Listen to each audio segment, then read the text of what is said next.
Just walk away. Just walk away, and there will be an end to the horror.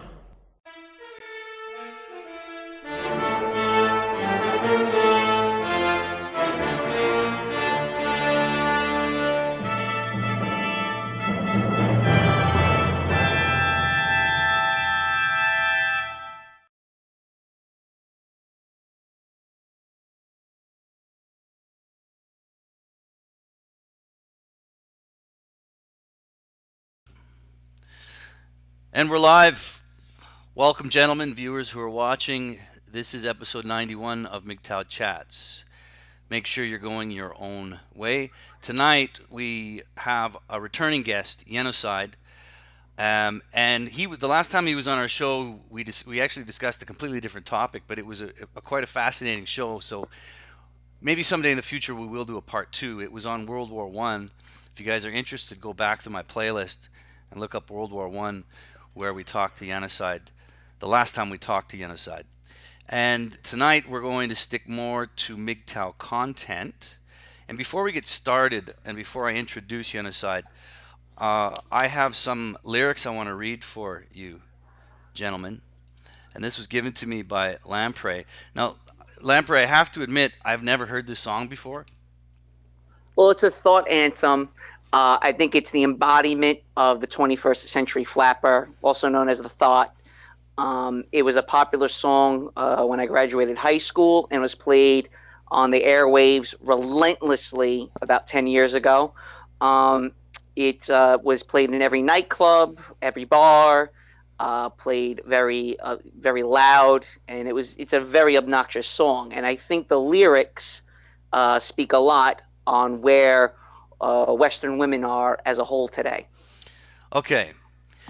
I'm going to read this. Now, like I said, I don't think I've heard it, but I may have. What do you know what year it came out? Because I don't see it. 07, 08? 07, 08. Okay, so it's 10 years old. All right. Here are the lyrics. It starts off with the chorus. Popping bottles in the ice like a blizzard. When we drink, we do it right, getting slizzard. Sipping Searser, put the fuck in my ride like 3-6. Now I'm feeling so fly like a G6. Like a G6, like a G6. Now I'm feeling so fly like a G6. Like a G6, like a G6. Now I'm feeling so fly like a G6. Alright, that's typical pop. Give me that Moet. Give me that Crystal. Ladies love my style at my table getting wild. Get them bottles popping. We get that drip and that drop. Now give me 2 more bottles because you know it don't stop. And the refrain, hell yeah, drink it up, drink it up. When sober girls around me, they be acting like they drunk. They be acting like they drunk, acting like they drunk. When sober girls around me, they be acting like they drunk. That's it, man. And then there's the chorus repeats. That's fucking pure genius. That's Grammy. That's Grammy award winning, Fuck is it off. not? Did that win an award? Well, it was a number one hit. Right, of course. It was a number one hit, and it's again, this song kind of just reminds me every time I hear this song. I just think of people acting the fool, debaucherous, the living in the moment, the hedonistic lifestyle. Right. No, yeah, that's. I would definitely say that's. But this is the other thing too, is that you mentioned this as sort of the thought anthem, and I don't know if the listeners have heard this song, so you might have how the tune goes in your head. I don't, but a lot of music nowadays is like this, and that's why I don't really listen to new music anymore. I kind of gave up on it quite a long time ago. Well, getting into music, and this is something Yenocide knows quite a bit about, is that because of the information age, because of technology, and because of the computer, people don't need to learn how to play the guitar anymore. They don't need to learn how to play the piano. It's just sample beats. It's, copy and paste off a song from X amount of years ago. And a lot of these current musicians release just one track, and it becomes a hit where they don't actually have a full body of work. They don't have an LP or an EP, which is hurting the music industry. So a lot of musicians today are unable to make money unless they tour. And a lot of these people that release songs such as this one, they do a couple tours in nightclubs, and that's the end of it. And they're kind of just a flash pan and gone. And you see a lot of rock bands. I mean, Leonard Skinner was just here in New York last week. I mean, these guys are like 70 something years old, and they're still touring. And you see that there's no real new music where you're able to go to a venue and see them play, 15, 20, 25, 30 songs. Those things just don't exist.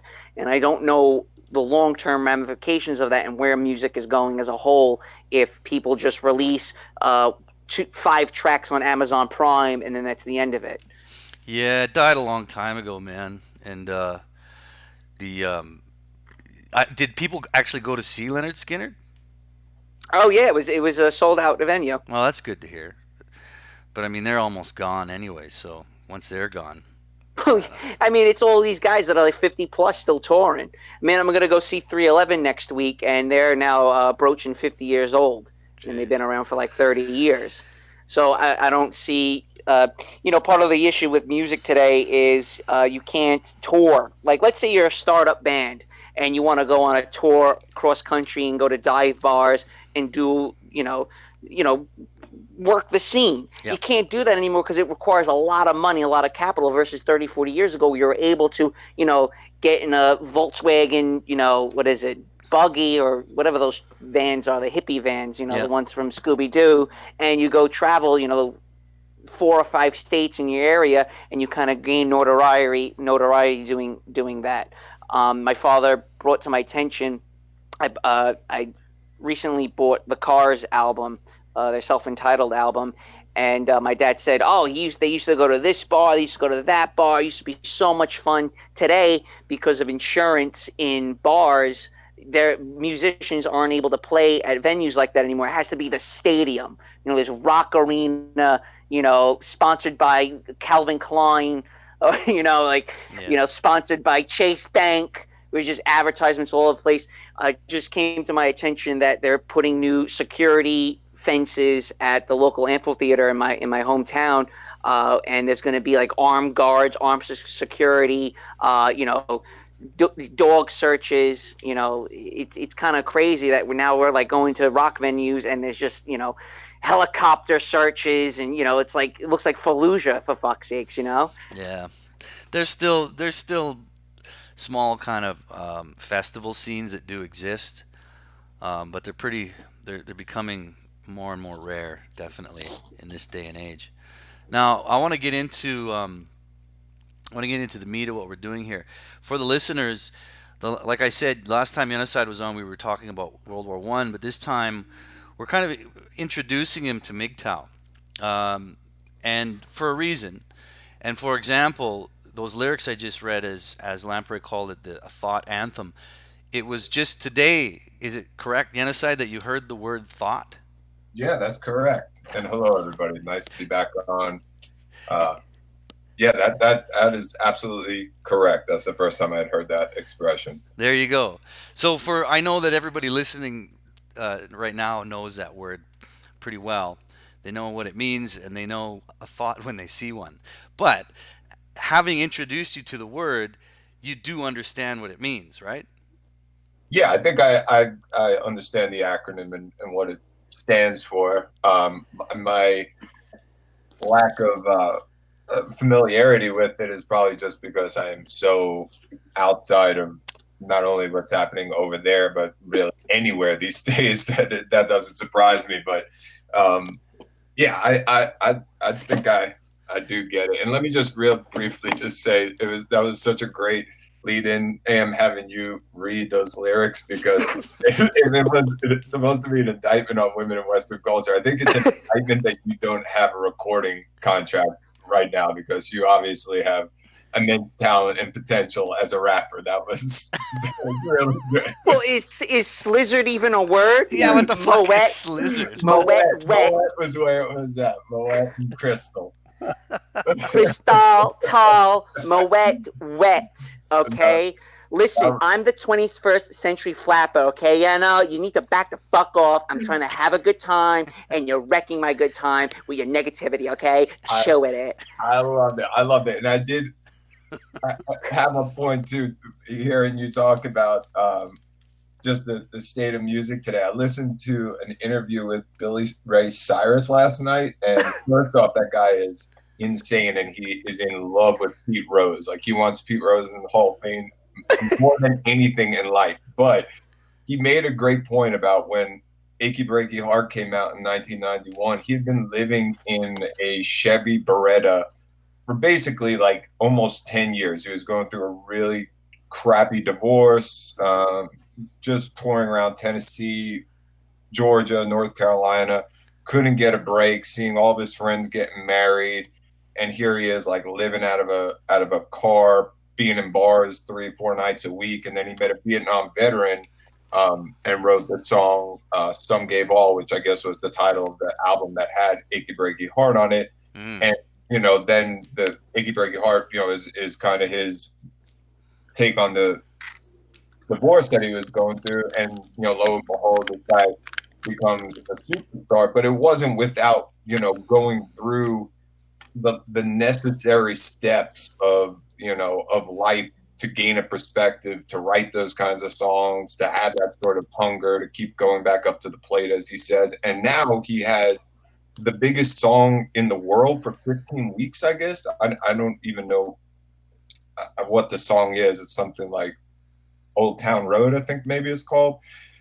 But anyway, it's like the biggest song since Candle in the Wind. And the way he describes that song coming about is so, in line with what Lamprey was saying, where music is just kind of like very manufactured now. Like that little Nas X called him up and was like, hey, could you throw some lyrics on this? And boom, they have a song that's eclipsing Achy Breaky Heart. And it was just interesting to hear the two perspectives of what it took him to write the song, that launched his career, and now what it took to write or be involved in the song that is the biggest song of his career. Two very different things, and I think say a lot about, the eras that they were created in. Yeah. Well, he's an actor. I mean, if we go back to him and who his daughter is, I was just going to Hannah say that. Montana. Isn't his daughter Miley She went from Cyrus? from Hannah Montana on Disney. This blonde hair, blue eye, very wholesome, very Girl Scoutish. Nice role model for the younglings. Okay, and then Hannah Montana turns into Miley Cyrus, where she changes her hair color and she looks like Justin Bieber. Yeah. He's the father of Miley Cyrus. Isn't she the one that wears a dildo on stage? Yeah, you could maybe make the argument that she would be like the poster child of this 20th century, 21st century flappers. Like she is kind of, I think, maybe at the forefront of a lot of some incorrect thinking about sexuality, about the female role, the male in relationships, casual relationships. Kind of sending two messages of like promiscuity as well as empowerment, like very confusing. But then again, if you listen to Billy Ray Cyrus talk, none of that should be surprising, because I mean that guy is my guess is he wasn't probably the greatest father of all time. He seems to really just be mostly focused on Pete Rose. Yeah, that's weird. I don't know too much about the guy. I mean, I obviously know that Achy Breaky Heart song. Who didn't know that? Yeah. Well, let's go digressing here. Should Pete Rose be in the Hall of Fame? Yes, Absolutely. absolutely. Next at Cooperstown. I've been to Cooperstown. Directly next door to Cooperstown is a brownstone. It's the Pete Rose Hall of Fame. What the Really? hell? Okay, who did he piss off? He gambled on his own team. I know that, but I mean, who doesn't? You know what I mean? Like, Yeah, there's got to be more to it than just. I mean, yeah, he pissed the wrong people off, right? yeah, and he's continued to piss them off is the problem. Like he doesn't really do much to ingratiate himself to the powers that be that will get him in the hall. But I mean, the dude's in his 70s. It's fucking Charlie Hustle, and I mean, yeah, as crazy as Billy Ray Cyrus is, he made some good points of like, if you grew up in the Ohio River Valley, like the Big Red Machine for them was all there really was in life. It meant so much to kids growing up. Like you wanted to be, Pete Rose, you wanted to be Charlie Hustle. That's what you wanted. And, so yeah, he bet on some games. That's not putting needles in his butt or anything like that. Like you know, It should it should be forgiven at some point. And the thing is like I said, who involved in professional sports isn't corrupt to some degree, especially the owners and all those people. Man, come on, they're all betting on their teams. They just yeah. never get caught. I mean, I hope in his lifetime he's put in there. I'm sure, posthumously he would be, but that guy deserves that, man. It would be good healing for baseball, and Yeah. kind of bring a baseball back to just like being. I don't know, man. I feel like baseball has become like a real fringe sport and either enjoyed by, older people or like a young hip crowd who like it because it's not football. It's like, I don't know. Well, the Hispanics love it. It's true. The Latinos love it. Yeah, well, they're damn good at it too. Yeah. Yeah, right. It's funny because we forgive a lot of these athletes. Even Alex Rodriguez is totally forgiven. I mean, no one really speaks ill of him unless you just hate the Yankees at this point. But when A-Rod's second to last season where he belted 35 home runs, it was just encore after encore. I mean, everybody was just applauding him, and he was really overwhelmed with emotion. Just how much the fans forgave him, and he was I'm a big A-Rod fan. I love A-Rod. I think he's always was the dark horse, the black sheep of the Yankees, and he was always kind of the fringe player, even though he was probably the best on the team. And the way he was able to redeem himself that season was quite phenomenal. Well, the way he's been able to redeem himself just in the public, like he was one of the most hated athletes of my time. Like people despise him, and with good reason, to the extent of lying to Congress, being a cheat, being kind of cocky and stuck up, and all the things that A-Rod is. Suddenly, he starts dating Jennifer Lopez, and it's like, well, here's A-Rod, everybody. Let's host baseball tonight. It's just amazing what having the right woman, by your side will do for your public image. Even despicable A-Rod is now loved simply by virtue of the fact that Jennifer Lopez stands next to him, and he isn't like a total buffoon. Like he can commentate on baseball, eloquently. That doesn't hurt him, but the J-Lo effect, you can't deny that. Well, two points regarding that. One is that he's actually still involved with the New York Yankees. He's a consultant. He's there during spring training. He's brought in quite often as like a independent contractor to try to help out the team. And it's funny, despite the millions, possibly he might be a billionaire at this point, that he is, and all the women that would fawn over him, he's dating a Puerto Rican from the Bronx, and he's a Puerto Rican from the Bronx, which is just hilarious. Okay, well that's a good segue. That's a good segue back into our subject matter as we talk about the possibility that a woman is what somehow brought A-Rod back into the fold. As we are a MGTOW channel, I just want to go into some of the people in the chat, say hello. Who have we got? Well, Wolfman's back. My brother's in there. Pete's F is there. Good to see you guys. Tradcon. Massage Genie, you spelt MGTOW wrong. You put the M upside down. Just so you know that. Yeah, so for the listeners also, with Yenocide today, like I said earlier, we just introduced him into the word thought, and the concept of MGTOW is quite new to him as well. And the way I described it to him, I'll repeat it here, and I know the listeners have heard it. Is I described it as it's like the Boy Scouts but without all the girls. Now, when I said that, Yenocide, you were shocked at the fact that there are girls in the Boy Scouts. Yeah, I don't know where I've been, I guess. Yeah, I didn't know about that. I haven't been in Boy Scouts in a while, but okay. Well, that made the rounds in the news about, what would you say, Lampreys? 2 years ago now. Was it that long ago, 2 years ago? Yeah. And it was, but boys aren't allowed in the Girl Scouts. No, boys are not allowed in the Girl Scouts, but now, so there is no more Boy Scouts. And so for the listeners, I'm trying to explain to Yenocide a bit about MGTOW is that we are, again, like I said, kind of like the Boy Scouts, but without all the girls. And that means that we sort of are a club or a place where men can discuss issues about men without the influence and without the distraction of women.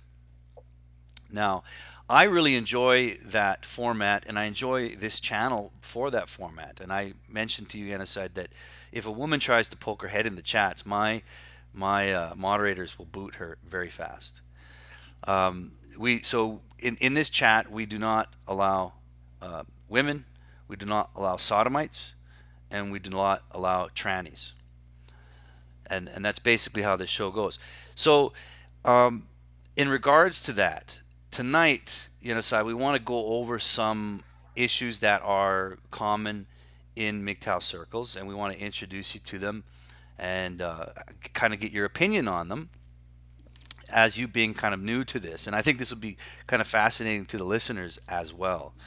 One of the things I wanted to bring up, and I mentioned this to you, Lamprey, was as an article I wanted to kind of run with it first. And I want to get Yenocide, without knowing what it is, Yenocide, I'm going to read off this article, okay? Okay. And I'm going to get your opinions on it. Now, the reason I'm bringing this article up, gentlemen, is because I covered this story years ago when it first happened. And this would have been 2014. So what are we at now? 5 years ago? And basically, this happened while I was still in Indonesia. I covered it. I did a video on it. And I also wrote an article on it for Barbar's website, Shedding of the Ego. And so it was big news for me because it happened right in my backyard, and it actually affected my stay in Indonesia and my ability to be employed. So I'm going to read this article. And for you guys that know my work, you might have seen the video I did on it, and you could have read the article. But the issue is about, I'll share the screen with the viewers so they can kind of read along and see with me here. Give me a second. All right, so this came out on the 12th, so just a few days ago. And to premise what the article is about is that there was a guy from Canada, actually. He's very close to where I live in Canada, who was working at a school in Jakarta called the Jakarta International School at the time. He was an expatriate teacher. He taught at the same school with his wife. There's a lot of expatriate couples that do that. They're usually childless, but they'll go over to Southeast Asian countries and teach at these international schools. They have teaching degrees. These teachers are pulling in $5,000 a month, and that's take home. And as couples, so you imagine you got a husband and a wife pulling in $10,000 a month take home, right? Tax-free money. And so a lot of these couples do it. This guy, Neil Bantelman, was working at Jakarta International School with his wife and got suddenly one day, and I was a teacher there too at another National Plus school, and one day it made all the headlines, he gets arrested for sodomy or buggering like they were teaching little kids for sexually assaulting a child, right? Him and the guy that was his basically in most of those international schools they'll have one native speaking English person and one local teacher, right? So they'll have an Indonesian and either an American or a Canadian or Australian that share one class. Okay, both him and his teaching partner were arrested for sodomy. And the whole story was just insane, absolutely insane. And I'll get into some of the details if it's necessary later. But what I want to do is I want to follow up, and then I can kind of go into what happened to lead up to this. So I'll read the article and get your guys' opinions. So this came out just a few days ago. Indonesia frees Canadian accused of using magical powers to abuse children. And that headline is not a mistake. That is actually kind of what happened, and the article will explain it. A Canadian, I did see this article the other day. Yes, okay, I got it now. Okay. A Canadian educator who has said he was wrongfully sentenced to 11 years in prison. He didn't serve that amount of time, but he was sentenced to 11 years in prison on charges of sexually abusing children at a Jakarta school, has been granted clemency and returned to Canada, his family said on Friday. Neil Bantelman, an administrator at the prestigious Jakarta International. Well, now it's called the Jakarta Intercultural School, and I'll explain why that is. Was convicted in 2015. He was first arrested in 14, along with 6 Indonesians, on the basis of what critics contended was a flawed police investigation and preposterous evidence. It's way more than that. Excuse me. Among the evidence submitted at trial were claims that Mr. Bantelman had used magical powers to seduce the children and render the scenes of his crimes invisible. Quoting Bantelman, 5 years ago I was wrongfully accused and convicted of crimes I did not commit and furthermore never occurred. I applied for clemency, which I am pleased was granted by Indonesia last month, upholding essential justice and human rights. Said Mr. Bantelman, who spent most of the past 5 years behind bars. The high-profile trial called into question the competence of the police, the fairness of Indonesia's judicial system, and the desirability of Indonesia as a place for foreigners to live and work. The office of President Joko Widodo said Mr. Bantelman was granted clemency on June 19th. The 6 Indonesians convicted in the case, a teacher's aide, Ferdinand Tujong, and 5 school janitors who also maintained their innocence have not been granted clemency, though one was released on parole this year after serving half of his sentence. The allegations were initially brought by the mother of a 6-year-old boy who said that he had been sexually abused at school. During questioning, the boy told the police that Mr. Bantelman had kept him from feeling pain during attacks by inserting a magic stone in his anus, and that Mr. Bantelman had conjured the stone from the sky. No stone was ever presented as evidence. The boy also told the police that the school's employees had sexually assaulted him and other victims in secret rooms on campus that were later hidden. A police search of the school never found any sign of a secret room.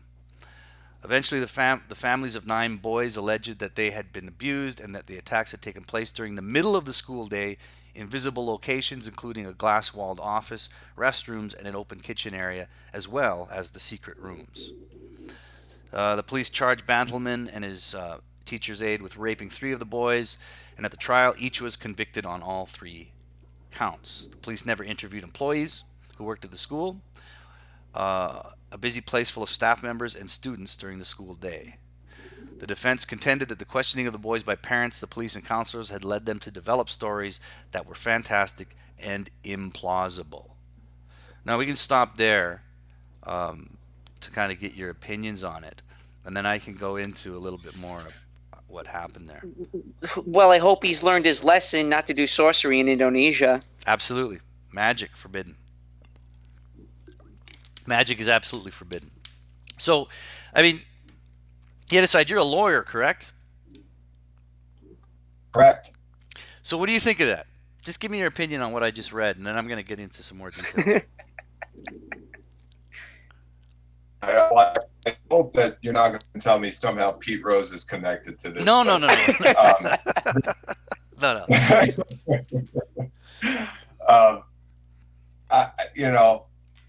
This is, at least in the United States, not something uncommon in terms of having children testifying in cases and being coached up, certainly by, and even in my experience as being both the prosecutor and defense attorney, have dealt with both sides of this. And this is not only exclusive to children. This actually happens probably more often in domestic violence than it does in cases involving, sodomy or child molestation or anything related to children, where you have victim advocates who, get in there right away and start massaging a narrative that paints the person as, the perpetrator as a monster and the alleged victim as somebody in need of, absolute, or who should not be questioned, in any way from what they say or what they allege. With kids, this is very easy because, you could pretty much manipulate a kid to come up with just about any story that would further your end. But even in domestic violence cases, which majority of which the victims are alleged victims are female. Um, you see this, and then the indictment comes in on the law enforcement and their inability to work quickly enough based on what allegations and he said she said stories. Like, there's really this isn't CSI. There's not much that can be done that the public might expect. I think is done by local law enforcement. But again, this is just my take in the United States, and having seen that frustrating situation where people are accused, and the accusation just it takes on a life of its own, not by the accuser or even those close to the accuser, by these third parties who really don't have much interest in it aside from a zealous advocacy for a position that they think is right. Not this person in particular or this case or anything. No, it's usually just women who really fucking hate men and are nasty and impossible to deal with, or extremely manipulative parents or district attorneys who are willing to kind of do despicable things, as it relates to children to further their own gains. You see this in the divorce court as well, any custody case. But I don't know if that's hitting on where this story is going, but. Yes, absolutely. Because there's a lot to unwrap in this story, and I'm glad that you brought up domestic violence too. We'll get a little bit into that because I'm sure you'll have some good opinions on that as a lawyer. But in this case, there's a few things to unpack. Like, for example, the original claim was from the mother of this boy. Okay, and after she came forward, her immediate reaction was to sue the school for, I think, $20 million or something. And then a bunch of other mothers came forward going, "Oh, my kid got raped too."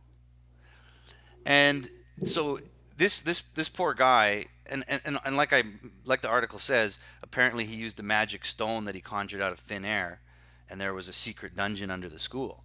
These were the actual claims. So what happened? I mean, here we have an innocent man, but again, this is in a foreign country, right? A foreign country like Indonesia, where there's a lot of dirty politics going on. I'm not saying it doesn't happen here; it does.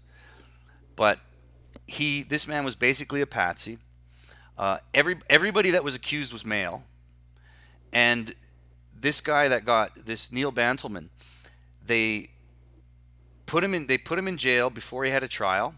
Then he had a trial, was rushed through like a kangaroo court. He was found guilty and then thrown in jail again for about 6 months, then released. And when it went to Supreme Court, or the equivalent of it in Indonesia, and then after they let him go, about 3 months later, he couldn't leave the country because they had taken his passport, and he had no way to leave legally. So he tried to just hide in the country, but they found him a few months later and decided, no, we have to put him back in jail. So somebody said this guy can't be free. Like, they were trying to make a point. And when I brought up how it said that it's called Jakarta Intercultural School. It used to be that's the new name. The new name, yes. Jakarta Intercultural School. It used to be Jakarta International School. Now, not weeks after this guy was thrown in jail, accused and thrown in jail, the Indonesian government said, we are now not allowing schools to carry the international title. So that title carries a lot of weight, because what it means is essentially is that the schools there are allowed to teach curriculum outside of the Indonesian national curriculum, because those schools are meant for very wealthy locals and expatriates, because they're very expensive. So they can teach their own curriculum. They don't have to follow any of the national curriculum. Now, stripping the school of that title then strips them of the ability to teach their own curriculum, and now they have to abide by national curriculum policies, which includes religion and heavy doses of it. And I'm pretty sure on a world stage, I think that was the main move, and that guy was a patsy. So that's something to unpack with it as far as like political corruption. But the corruption also, you mentioned corruption in the courts, and I want to get into some of that. If you can talk about that in the local courts, not the foreign ones. But the reason I brought that article up wasn't necessarily to have be a real platform to jump off into MGTOW, although it is related. But I brought it up because I wanted to just put a closure on that story. Okay. Well, let's slow down. Perhaps there's obviously a xenophobic aspect to this, right? There's that. You mentioned the monetary value of $20 million, so naturally, well, the other mother's got to circle the wagons and try to get their pick of the pie. The vultures are circling the expat teacher who's vulnerable. He has no real support. Yep. And I mean, I don't know how much the Canadian embassy was involved in this, but we've covered the falling down effect in Southeast Asia. We talked about the Phnom Penh slide on the show, Brooklyn Monk. So it really comes to no surprise that this happened. Also, could be a bit of a political appendage to it, where it's kind of scaring Western teachers. Don't come here and teach. Yep. Because we know that Indonesia, we've mentioned this, I mean, dozens of times, how a country like Indonesia is under attack because of its conservative values. But at the same time, it shows how belligerent and crazy Southeast Asia is, where a stone was shoved up a little boy's ass, and it's somehow a spirit god attacked them and told them to do these things. I mean, it's no surprise to me. I mean, you really don't have rights as a foreigner in Southeast Asia. Yeah, and I want to also point out that everybody that was accused, there were 5 male janitors, just innocent guys barely making a living. This Canadian guy's pulling in five grand or more a month, take home. And then these 5 little Indonesian guys who just sweep the floors and clean the toilets, probably making like, $100 a month. They're still in fucking jail, man. Right. But they're all guys. There's no, there's no women were accused. No women were serving time. It was all just, here's a bunch of men. Men are disposable. There's an agenda here. It checks enough boxes for us to go through with our agenda. Throw them in jail and rot. And I'm just happy. I'm happy that Bantelman got out. I thought, man, that guy's gonna die in prison for nothing. But thankfully, he got out. So that's the moral of the article. I wanted to share it because I wanted to kind of put that to a closure for people that had followed that story from before. I found that out just a few days ago that he was free. And look, this is one story that came out. Things like this happen all the time in Southeast Asia. I had my good friend from France. He got locked up in Cambodian prison for a month because he had naked photographs of his Cambodian girlfriend. And when he was scrolling through his pictures, trying to show a guest house receptionist, I forgot what he was showing her. I think a picture. Have you seen this woman? And scrolling through his phone, there was nude pictures. The receptionist called the police saying he had pornography on his phone and was flashing it. He got locked up for 30 days. Damn. So things like this happen quite often. And he was all over the local paper. His face, everything really was put to shame. And they wanted a bribe to let him out. He wouldn't give in. Fortunately for him, the French embassy did step in and try helping, and he was released after 1 month in Cambodian prison. It was a very traumatizing experience for him. Yeah, King of Cabs says, I don't trust any guys going overseas to teach English and be around kids. Why would any guy want to do that? I did it. So did I. I did it. Like, you don't trust me, King of Cabs? That's one thing that I don't have a lot of tolerance for is that kind of narrow thinking. That's ignorance. It is ignorant, and it's just basically seeing men as predators just because they're men. It's incredible. I mean, you don't want to think that way, man. You know that's And I'm glad that he brought that up, because that does bring up a good point too, that ties into this story, is that anytime a man says, "Oh, I'm going to go teach English," or not even English, I'm just going to go to the to Southeast Asia and travel, immediately they're eyed with suspicion. You know, and it's pathetic. It's absolutely pathetic. So Anyway, but I'm not saying all pedos, but there would be a higher incident rate for sure. Why? Why would there be a higher incident rate? I think you should be more concerned about the pedos here in America. yeah, It's like Epstein. it's out of We didn't even get into that. I mean, that's all over the news, and I honestly don't really feel like talking about the Epstein case because no. that's been talked about for the past half decade about this guy on his island, and now all of a sudden it's out and about. Obviously, Epstein pissed off some people, and he got thrown to the wolves, to the media wolves. Mhm. But this guy's been running a sex crime racket in a Caribbean island for decades. Yeah, yeah, yeah. It's insane, man. King of Calves, men better off with a real job. Leave teaching kids. Well, when I started teaching kids, I wasn't a man. I was a boy. You know, I was still a kid. No, you weren't. I was You were 20. like 20 something. I was 28. That's not a kid. That's a kid, man. I'm 45 now, and I see a 28-year-old guy. I go, that's a kid. Well, 28's the new 18, as people keep living longer and longer. So, yeah, I see your point. Well, not only that, but I mean, I didn't have my shit together, man. You know what I mean? Well, that's why you moved to Southeast Asia. Yeah, exactly. I mean, I honestly, and I've said this before, and so is Lamprey, is that if you have a chance, if you're young, go travel, do it now. You know, you're not a woman, so you're not going to hit the wall, and you're not going to. You don't have some. There's not an expiry date on your ability to reproduce like women have. You know, just you have that. You have a little bit of more freedom than women do in that case, because obviously.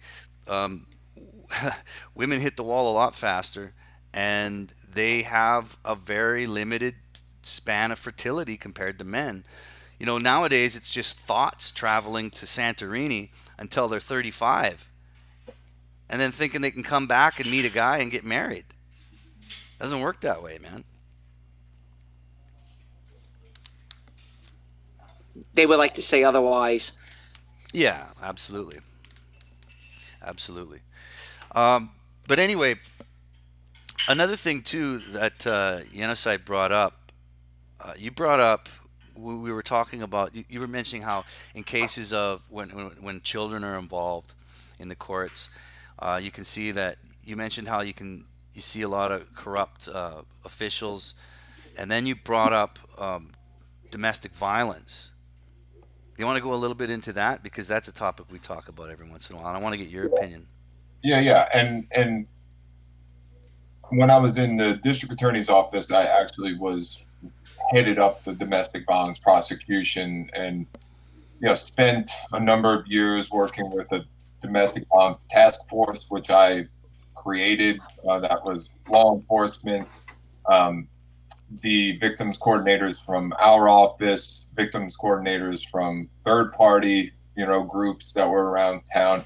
And funny, the catalyst for starting that was something that was going on in about 2010, when VAWA, which is the Violence Against Women Act, was on the books. And what began to happen in Latin American communities is a misunderstanding of the law, and they thought that if they were to allege they were victims of domestic violence, somehow through that process they would become naturalized citizens. And this was an issue that we dealt with repeatedly. And more annoying was the fact that they were being led there by victim coordinators who were uninformed about the law as well, because these people don't have access, or definitely don't feel comfortable coming into a courthouse the same way a citizen would feel comfortable coming into a courthouse, especially during that time when ICE was so prevalent in the county that I was in. But and you really had a problem there where you had actually the men agreeing to be or being complacent in this plot where they thought, well, yeah, if she becomes a citizen, all the better for us. And so they would come in and admit that they did, get locked up, and then be deported with, via ICE. So that was what actually started the domestic violence task force. But I would say the lasting legacy, as I look back and then became a defense attorney in that same county, amongst other counties in North Carolina, was the really coordinating with all these different groups, primarily with the victims advocacy groups, to allow them to see kind of a little bit of the work that's being done by the other people involved, i.e. law enforcement, the district attorney's office. And the fact that, in the majority of situations, I'd say probably 90% of them, law enforcement's male, district attorney's male. Simply because one side is represented by males and again, about 90% of the time, more than 90% of the time, the perpetrator, the defendant is a male. This, there's a division that's formed there where it just becomes this man versus woman competition, and it's just never going to end well, because you're fighting over ideology at that point, not over the actual specifics of a case. And right, you have to be educated about the danger of doing this. You might get a conviction here and there, but what you're doing to us is making it much more difficult for us to weed out the cases that are bogus and identify the cases that there are real dangers, because there were plenty of cases where women were in danger, and cases where women were murdered on my watch, and those things are all kind of tied into just, I think, more of a cultural take on domestic violence, where we don't want to touch it. Usually it's like, well, that's an issue between a husband and a wife, or a boyfriend and a girlfriend, and also that the people who are interested in it for the wrong reasons. And I again point to the victim advocate and a lot of women who come into court. One of the first questions I would ask a defense attorney is, do they have, a pending custody? Are they in a divorce proceeding? Anything going on in civil court? If the answer to that is yes, it's not that it's automatically dismissed, but it's certainly flagged, because now they have plenty of incentive to, at least, even if a conviction is not forthcoming, just to have him tied up with a pending charge of assault on a female is going to bode well for them. So, there's that aspect to it. But then, something interesting, which the article that you brought up touches on, is when you shift the sides and all of a sudden the male is the one who's being the victim, or is alleging that some violence was done to him, and the way everybody reacts to that, even myself, like I'm guilty of this at times myself. And I think the kind of the prevailing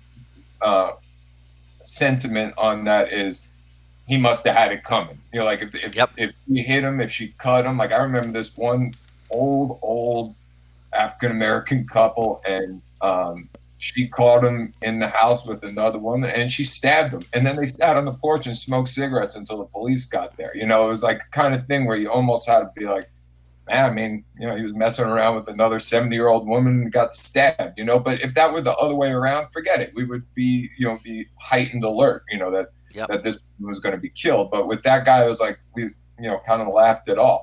The same goes for teachers and students. I know Saturday Night Live came under some heat. I think it's probably been some time since they had that bit where it was the male student, who was had sexual relations with two female teachers, both of whom were attractive. And the joke is, where were those teachers? when I was in school. Right. Yeah, nothing pisses me off more than that, man. Right. When you have a son too, going through school, and you hear that shit, it just makes you cringe.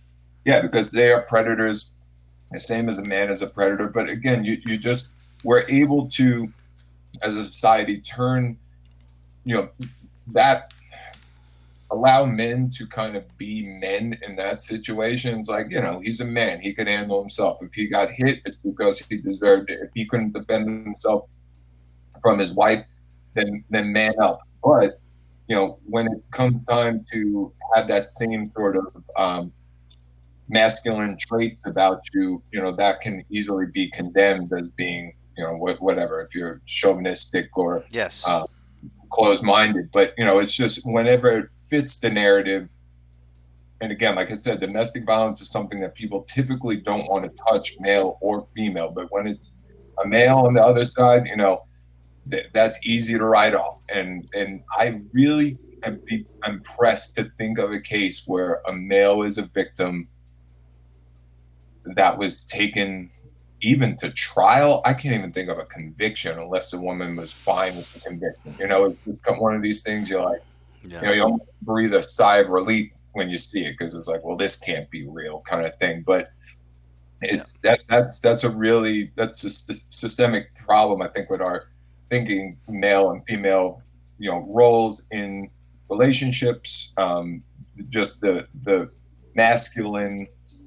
But again, I think I'm kind of retracing the ground here, but it's okay to be masculine when you're getting your ass kicked by your wife, because it's like, well, you're a man, you could take it. But it's not the other way around. Right. Or even not, I'm not even saying in the extreme where, you're kicking this shit out of your wife. I'm just saying even in the, when you're. Well, try and defend yourself. Oh, yeah. Well, right. Try to defend yourself. Or even if you, say something about, let's say, for instance, you make a remark about women not being as strong as men, or maybe women shouldn't be in the military or shouldn't be in the special forces. You're condemned for having that view. Mm-hmm. But when it comes to violence of men and women, well, men should be able to take it because you're a man, kind of thing. It's like, well, where is the line then? What do I say here?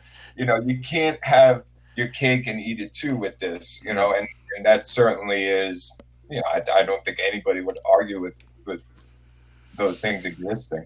Well, these are topics that we talk about a lot in MGTOW circles, and there's a saying that is tossed around, is that women, children, and dogs are loved unconditionally, but a man is only loved if he provides something for someone else, and there's a lot of truth to that. And what we understand in MGTOW is that this is part biology, but it's also part social conditioning, and it's not accidental. The war of the sexes and the sexual revolution and the concept of feminism, these sort of political movements are not accidental. This is very purposeful social conditioning. So in MGTOW, we tend to understand that there's a mixture of the two. Now, somebody in the comments mentioned back that they would rather see, because I mentioned that women have biologically speaking, women have a shorter window for reproductivity. Although women have all reproductive rights in society, they have a very short window compared to men. Whereas a man can reproduce from, late teens all the way to even into his 60s, he could still reproduce. Women cannot. So they have a shorter window, and that plays a part in women's choices in whether or not they want to work or raise a family, because in the end it's very difficult to commit to both. And I saw somebody in the chats mention they would rather see women just teaching children. But on a side note, I'm in a lot of MGTOW groups on Facebook and a lot of groups that talk about these issues, and I see half a dozen articles a day that show women raping their students. Half a dozen a day, new articles come up. I could, if I did a show just on that, I could do 2 hours just reading off headlines in the last year of women, and whenever it's a female teacher on a young boy, it's never called rape. It's always an affair or something like that. and it's children as young as 5 all the way up into their teens. And this is it's becoming epidemic. Some people are saying it's epidemic. I don't think it's epidemic. I think it's always been happening, but it's just we've refused to look at it as a society. And because of the social engineering that we see happening, uh, it's tied into feminism, is that whereas women can really we say women can do no wrong, that it does affect the minds of women today to a point where they'll stab their husband and sit on the porch, smoke a cigarette, waiting for the cops to come, because they know they're not going to get in as much trouble. All right, and this bleeds over into what you talked about with domestic violence. You must be familiar with the Duluth model, correct? Maybe you could. Well, the Duluth model was introduced. I don't know all the legal jargon around it, but it was a model introduced into the legal system that started in Duluth. Is it Minnesota? Is that where that is? Duluth in Minnesota? I can't remember the state. Anyway, that's where the name comes from. But it was a model that was sort of given precedence in family court law, where in any domestic violence case where a call has been made, then they encourage and call for the man to immediately be taken out of the home and arrested, regardless of the claim. And because of that, that set precedence in a lot of law. And because of that, even if a man is being attacked by his wife, and often you have to remember this, women are physically weaker, but because of that, they tend to use physical objects and weapons, hot boiling water, knives, hammers, things that are more lethal than a fist. And so even as if a man is being attacked by his wife and he calls the police, if the police arrive, he will be arrested and taken away from the home. That's the protocol that was done under the Duluth model back in, I think, is it the 80s, early 80s? I think, the again, that kind of touches on the point I made about that domestic violence really was something that and nobody wanted to touch, and that included state authority. Like this was a matter between, it was a domestic matter, and they will figure it out themselves. Yes. And it's on the victim to find a solution to it, and not up to the law enforcement or the district attorney's office to find a solution to it. Now, the family would find the solution. Yes, the right, family. like, Yeah. putting the burden onto the state to come up with solutions. I think it's kind of dressing up a little bit that this is helpful, or that it's solving a problem. I don't think it really achieved its ultimate goal. And maybe who's to say? I'm sure it did have positive effects, and there were instances when law enforcement intervention saved lives and so on and so forth. But ultimately, there's only so much the state is capable of doing, has the funding to do. And even pretty heinous cases, going to anger management classes is kind of standard protocol for a first time offender. And that's a joke. It really is a joke. Nobody's getting anything out of that. But that's now the state's part. They've done their part. We've done what we can do to keep you safe. But it's really not achieving much of anything aside from allowing more and more victims to look to the state for solutions, Absolutely. or to as salvation, for problems in their relationship that may involve violence, either regular violence, or even in some cases just verbal abuse, which is becoming more and more popular in terms of an allegation of battery being just verbal abuse. But yes, they're redefining violence. Violence is bad. You didn't need to add the term domestic to it. All that did was get the state involved in the family life. Yeah. And you're absolutely right. And really, like when it comes to the social engineering part of sort of what's happening between men and women today, a lot of these movements like feminism, etc., that that are being pushed forward and trying to be the norm. One of their end goals, I think, that a lot of people in these MGTOW circles agree on is they're trying to replace the husband with the state. Mm-hmm. And this is a lot of what we're seeing with the concept of the Duluth model and redefining violence, calling it domestic violence and bringing the state into the home. What they're doing, and again, we can get into welfare, we can get into single motherhood and the horrors of that.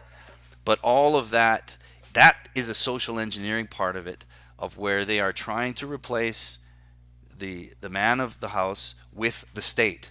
So the state is your daddy. The state will pay your bills. You don't need a man.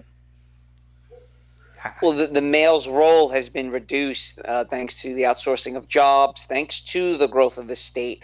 And that's part and parcel of the reason why you see the opiate crisis in the United States, that men don't have a high social role within their community. Regardless of what your job was, every man had somewhat of a place inside his community. Yeah. And this goes back to you were talking about how the tribe, the people, the community would handle a domestic dispute. The elders of that family would handle it instead of relying on the state. And in a lot of ways, we've let the baby boomers in particular let the state grow. Once the 60s ended and women got their, after the civil rights movement and after the Vietnam War, there was the 70s where, all right, we got what we wanted, let's party. Right, and there was that. There was a.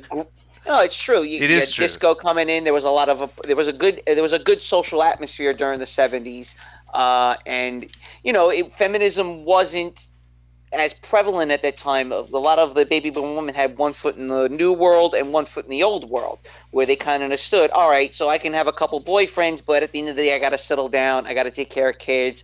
I get a part-time job or something, but I still got to do what I got to do inside the house.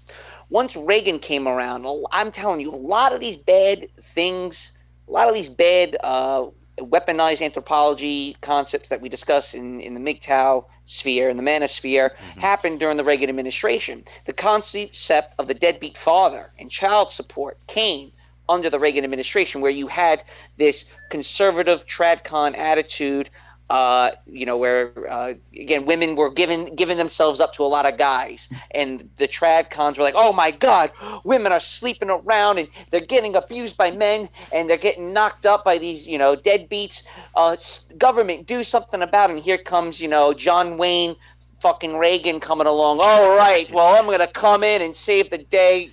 We got to get men back into the households, and they got to know their place.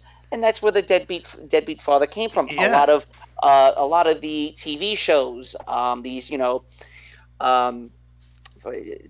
forgot the name of the TV shows, but all these talk shows, these daytime talk shows about social problems would always put, Maury Povich, a guy who interviews Milton Friedman, Geraldo, all those, you get the idea, right? Like a Oprah Winfrey before there was Oprah Winfrey. Think of those type of TV shows, right? Ellen DeGenerate before there was Ellen DeGenerate. Okay, right. So dragging my cigarette here. That's right. So they would always, for a couple of years straight during the early years of the Reagan administration, there was always on daytime TV shows of the concept of the deadbeat father. And that really changed the social atmosphere as far as men's roles, where it kind of where the state had to force the man back into his house through alimony payments and through child support. And lo and behold, it kind of, fragmented the family and the social cohesion, where you didn't need the elders inside the house anymore. You had the growth of the Child Protective Service. You had the growth of the family courts. And then during his second term, or the latter part of his first term, came no-fault divorce. Yes. And that was all going on socially, and at the same time economically. You had the deregulation of Wall Street. You had the growth of China, where China really started making big moves, and the outsourcing of manufacturing really came to fruition during that time frame. And a lot of people knee-jerk tradcons, Yenocide, if you don't know what a tradcon is, that's your knee-jerk Republican, Mitt Romney, John McCain type supporter, where it's got to be rah rah America. That whole appendage, that whole Republican faction really started to gain foothold inside the family unit. Now it's Shapiro. He's one of the big He's neocon yes, talk. he is a neocon tradcon. Yes, correct. Bomb Iran. That's no. Bomb, bomb, bomb, bomb, bomb, bomb. I thought of that when you mentioned what's his name, actor M's in. How's it going? M says actor Ronald Reagan, the president of SAG, acted like a traditional conservative. That's another thing. Yeah, we had Reagan was an actor, and now we have another actor in as a president. So there you go. So I don't know. Again, I don't know if Yenocide, can understand a little bit of what I just said. But I study these historical modern American culture and how did we get to where we are today? We're here because we're not over there. How did that happen?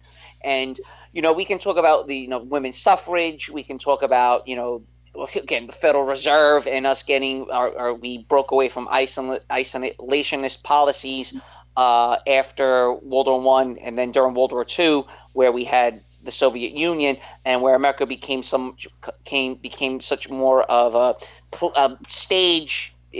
America became the empire, right? And a lot of these problems, Yenocide, and you actually know quite a bit about this, really stem from after the death of JFK. And during the whole hippie movement, you had MK Ultra, you had the war in Vietnam, you had the civil rights movement, you had the moon landing, you had a lot of things going between 1965 and 1973 that a lot of people truly don't understand. A lot of people my age, the millennials, are now looking back at trying to understand where did it all go wrong.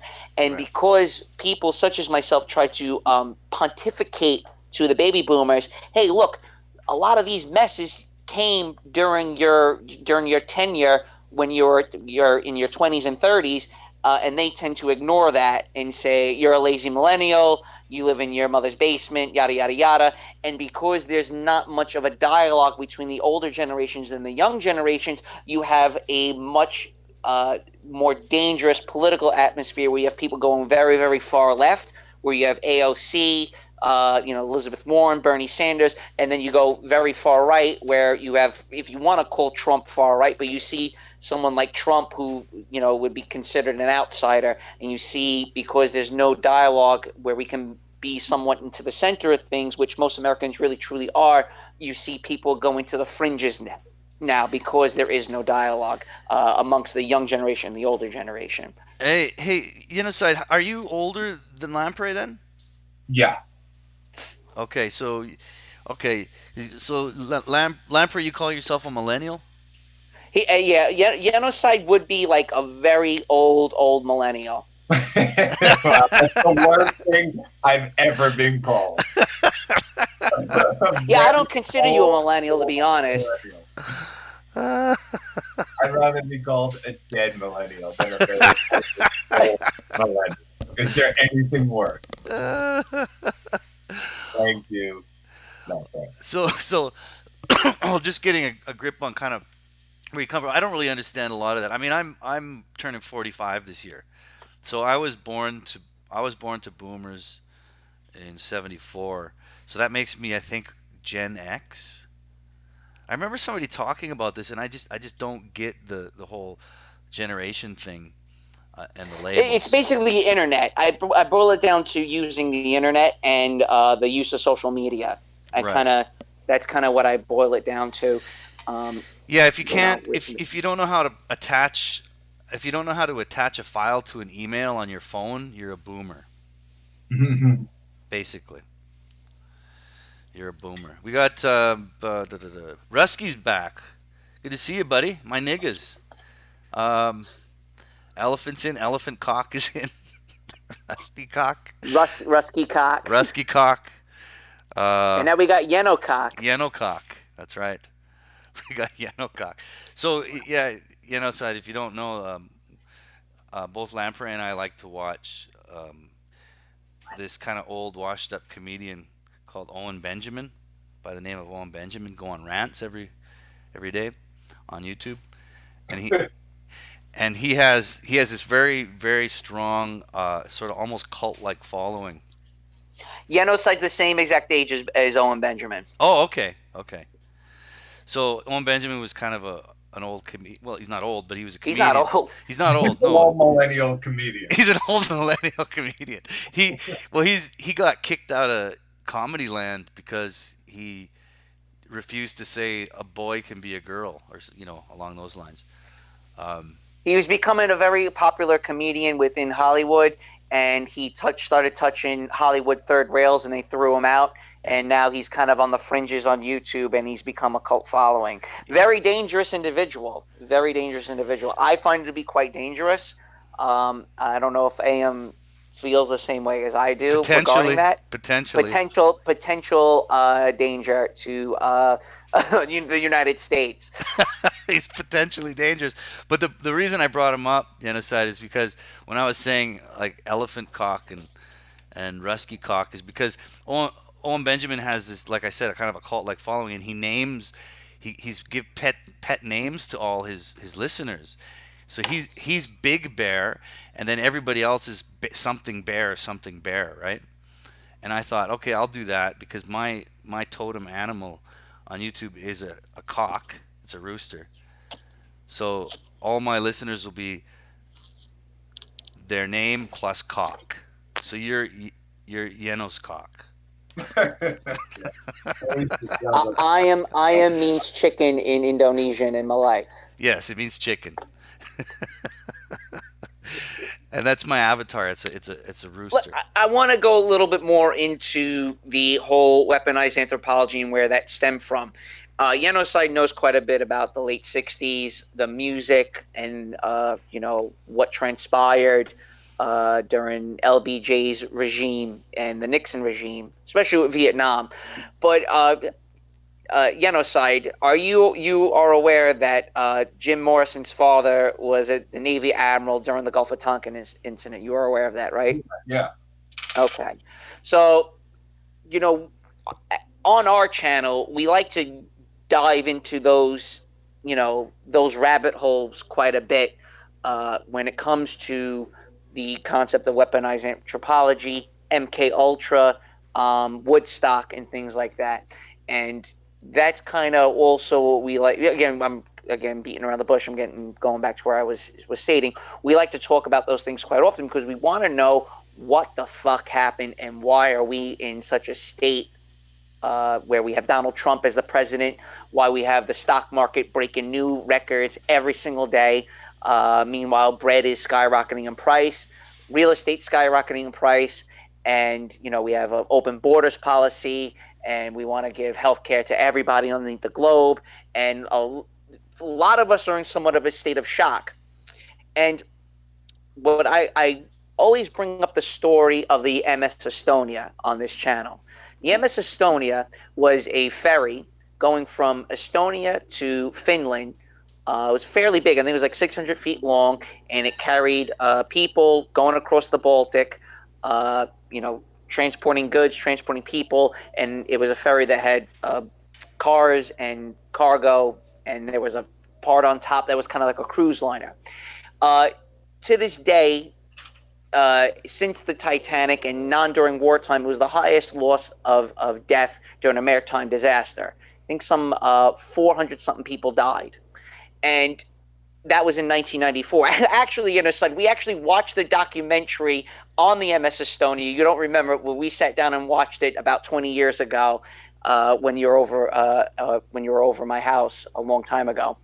And I think we were watching it, but we were super young when we were watching it. But I do remember that we watched it. So anyway, the MS Estonia sunk, and 400-something people died. How can something like this happen during modern times? I mean, it's 1994. This isn't 1912 where the Titanic sank, right? Like, so what happened? And when they interviewed the survivors, when they were getting their testimony, asking the survivors, what happened to the 400-something odd people that died? And they stated that the people were in such a state of shock that they couldn't move. They couldn't believe this was actually transpiring right then at that moment. And I think that says a lot. And I think that is a little bit of what's happening in the United States. I don't know what's going on with Europe. I couldn't really tell you, but at least in the United States, with young people, they're in somewhat of a state of shock. A lot of them, like the 21st century flapper, they go out and party. It's YOLO, YOLO. You only live once, right?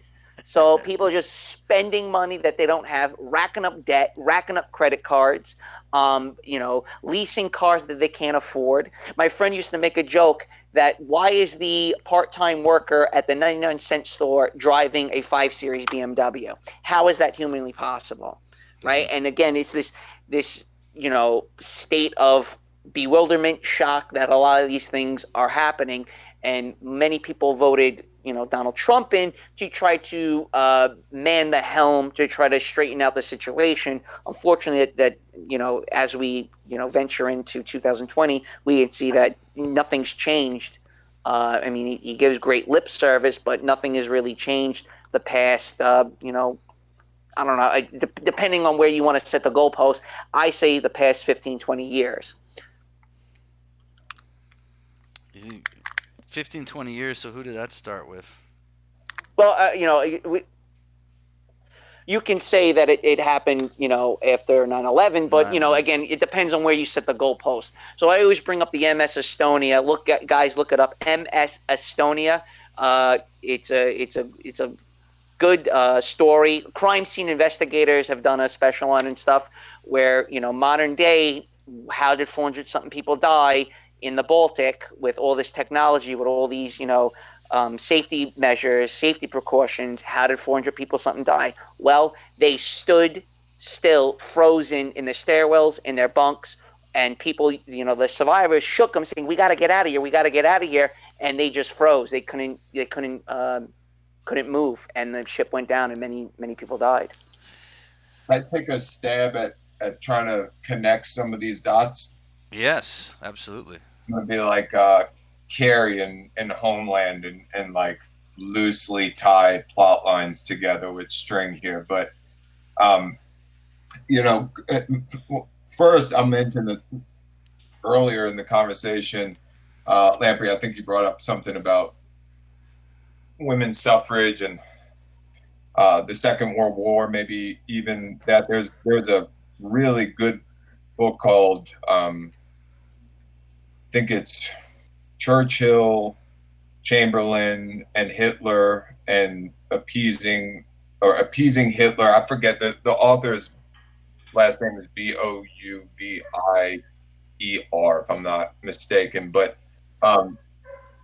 he brings up the interesting point that at the time when England put it to a vote whether or not they would take up hostile action against the Third Reich, and that was ultimately voted against. And his opinion, and I think the opinion of a lot of historians, is that because women had the right to vote at that time, it delayed England's action against Germany and against Europe, because generally women did not want to start another war. Most of the votes against war were cast by women, and had that been done differently, who knows, maybe that would have avoided the Second World War altogether. It's a very interesting, counterfactual, but that's just my attempt to tie in war to something that we're talking about here. But no, just to quickly interject. That's a good point. Also, you have this is the weird, almost contradictory cultural phenomenon of sort of the female empowerment, because in one hand you have the major population of women voting against a war, but on the other hand, when a war is occurring, you have women shaming men that don't want to fight in that very same country. Exactly. It's fucking mind-blowing. Yeah. And to me, really what that says to me is that in the end, and this is another term, I mean, again, we're introducing you to a lot of these MGTOW topics, but I'm sure, some of them you're familiar with, some of you're not. But it really goes to show how we say often in circles here that men are, by definition of being a man, are seen by society as disposable. Men are very disposable. And Yeah, I that's, don't think that. Yeah, that manifests itself. But that, that's been. I think that's been common throughout history. If it wasn't men, it was just the poor are disposable. Like that allying under flags and nationalism and all these things have kind of just there's sort of a new phenomenon. To go back a little bit further, just not to get too sidetracked on talking about the First World War again, but when you look at the roots of that and the French Revolution, I mean, it was just Bastille Day recently, and even our own independence. The concept of national pride was really something that was essentially born out of the French Revolution. If you went back 400 or 500 years ago and went to a peasant in France, they identified with the village they were from, the region of France that they were from. They weren't like, I'm French, Yep. No, they identified with their religion. And right, exactly. Religion always being a strong unifier. The people who cared about the title of the country or the crown were the aristocracy, and in a lot of European countries, the monarchies that ruled. It wasn't until the French Revolution where people, and the Age of Enlightenment, which leads to the French Revolution, where countries start seeing that there's some value to nationalism. Germany really being the first one to kind of morph what France did. France did it first, but France did it, a little bit recklessly. It's almost the everybody else in Europe basically looked at themselves as we are not French, because Napoleon was basically an enemy to everybody, and so it's like if we're not him, and so we're Russia, Germany didn't exist at that time, but Germany saw this as being a valuable way of state building, which they only start doing in 1872 after the end of the Franco-Prussian War. And with this national identity, all of a sudden the farmer, the poor laborer, has more of a say in his government, has more of a at least a what's the word I'm looking for, like a civic nationalism, in that they will support government action in ways that before they really were not consulted. So the idea of being expendable kind of changes, but really only changes in the mind. You're still expendable because now we're moving into the Industrial Revolution, where you're just going to all move from the fields into factories, and you're still expendable, but you feel like you are tied into something bigger and important, and that helps you. When you need to fight a war, you could get people to come and fight a war more readily. When you need to raise money at home, you can raise money at home. And you need even women to cut back on things that they normally would buy and feed their children. Everybody's willing to do that because they feel like they have some value because of this civic nationalism that again, I think has just masked the fact that generally, unless you're pretty wealthy, you're more or less expendable. But the way it's kind of morphed in recent time, where it's become, I think, a little bit more aimed towards just the male being expendable, or at least the male being expendable in terms of his opinion about political views, cultural views, moral views. Why that's become so marginalized is sort of in that same vein where women have kind of identified and formed the nationalism or a national movement themselves, where they feel very much like they are empowered, but it's in your mind. Nothing really has changed. It's just your mindset has changed.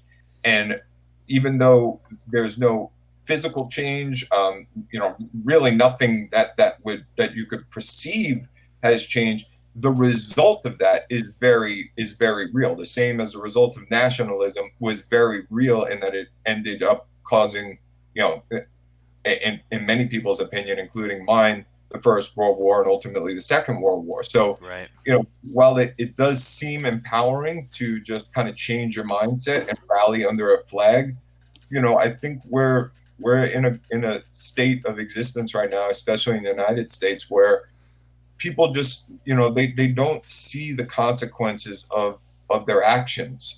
Whether or not they're covered up by, I think in a lot of ways our government just will forgive you and allow you to exist so long as you continue to consume and spend. You're more or less, you have value as a consumer. So people find a lot of value in life in consuming, but it's just the same old story of like, we want to do something because we think it's the right thing to do. With that, look at Amazon. Amazon's a great example. On July 31st, this will be 1 year that I did not order anything off of Amazon.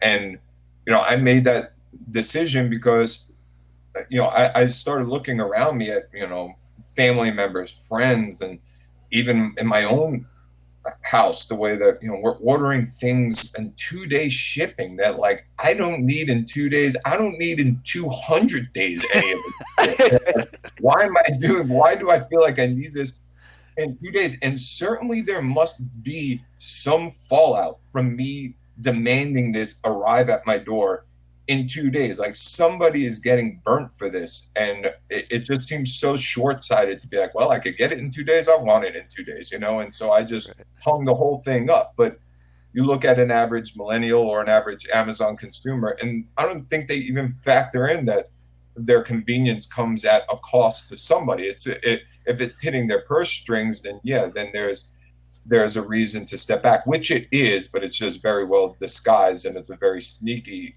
tug at the strings. But just this idea of I can do it, and so it should be done. Another great example, not to be getting too much on a soapbox here, but this is a okay. topic that I can't really talk to anybody about, and I've tried to find people to discuss it, but nobody really seems to want to, which is the equal pay for the women's national soccer team. Well, hey, Yenocide, welcome to the MGTOW chat, my friend. Yeah, we haven't discussed that yet, man. But that's been a big thing. I know. We'll get into that in a moment, because I don't know if Yenocide's aware that same national team lost to a Texas high school soccer team, all boys. 15-year-old boys. 15-year-old boys 2 years ago. They lost 2-0 to teenage boys. Well, and that's, I think, what people who make the argument are missing, which is that this is not just a matter of right or wrong or morality. This is one, entertainment, and two, it's business. And in business, people who are the ones who are signing the checks are the ones who are going to make these decisions. And certainly, I don't think they're making their decisions. There's a boardroom.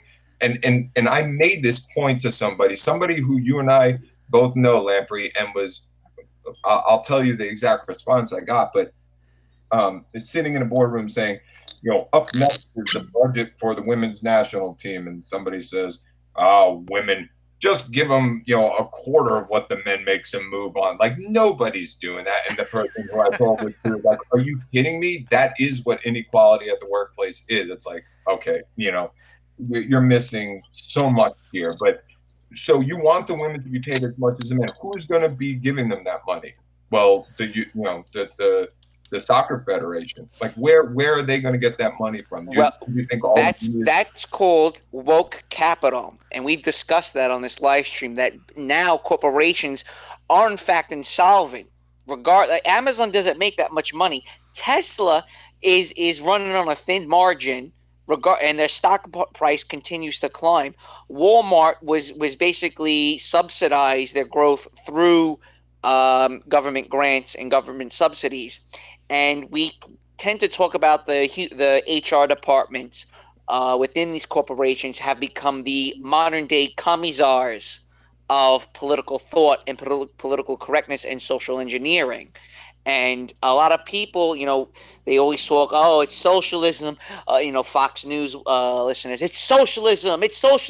Obamacare socialism. When in fact, the United Healthcare Plan, which is Obamacare, is traded publicly, and we're basically living in it's called neoliberalism, where it's woke capital, where now it's Facebook's imperative and job to change social opinion on many different things. We did Procter Gamble, where they had the tranny shaving with his father commercial a couple months ago.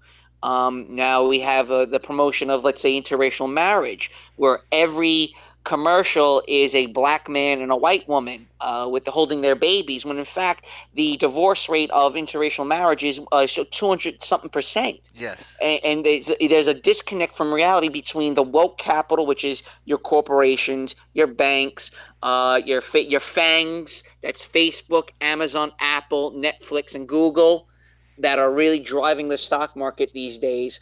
And I don't know when that all really transpired, but it happened overnight suddenly, where now, look, Procter Gamble now is having a role in the social norms of the United States, and not just the United States. We're talking globally.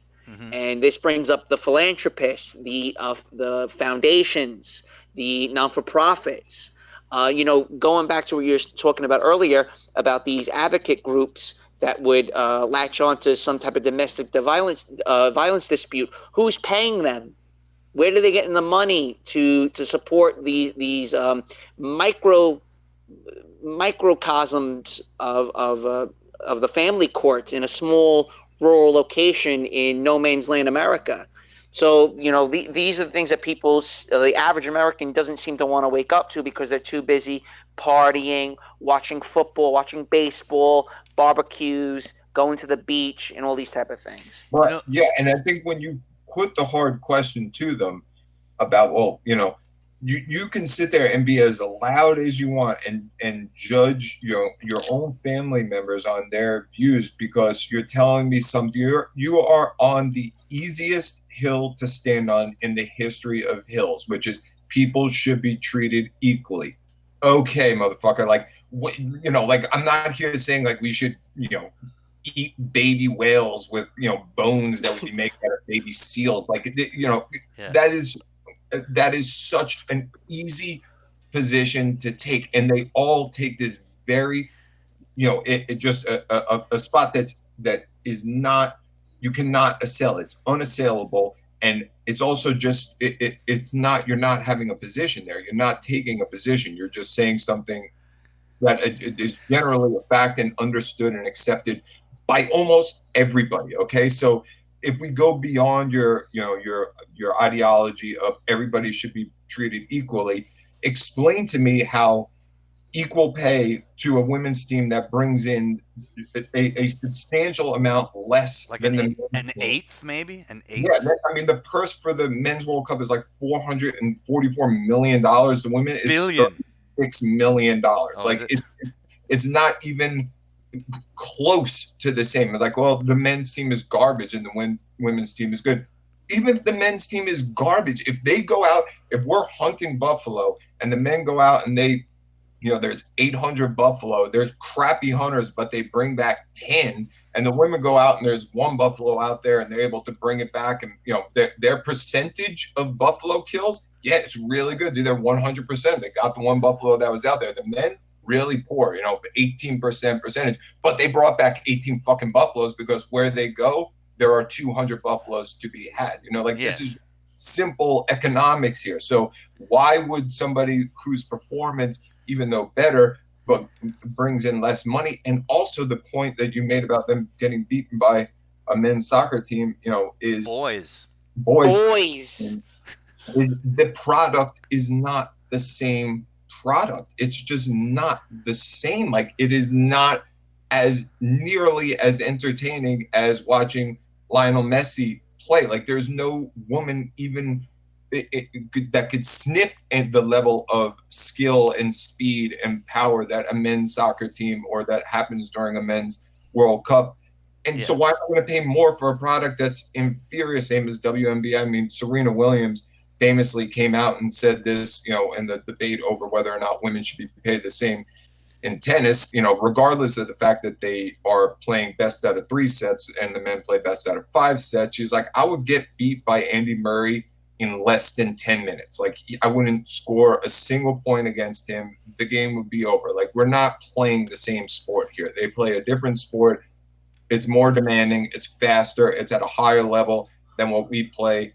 We should stop complaining about that we should be earning the same amount of money as the men. And I mean, that's an enlightened way of thinking about it. And that is not being translated to this women's soccer thing. It's just, they deserve to be paid. And the effed up part too is there's no middle ground. Like, I'm willing to meet you halfway and say, all right, well, instead of just paying them outright the same as the men, why don't you incentivize it? Increase the bonuses. Their bonuses now are not as great as the men's bonuses. Increase the bonuses so if they do win the World Cup, their pay will be equal to the men's. That's beneficial both to the promoters and the people signing the check, as well as the women. They want and the performance, right? You might see better performance. Yeah. Exactly. But no, that's not an answer either. Are you kidding me?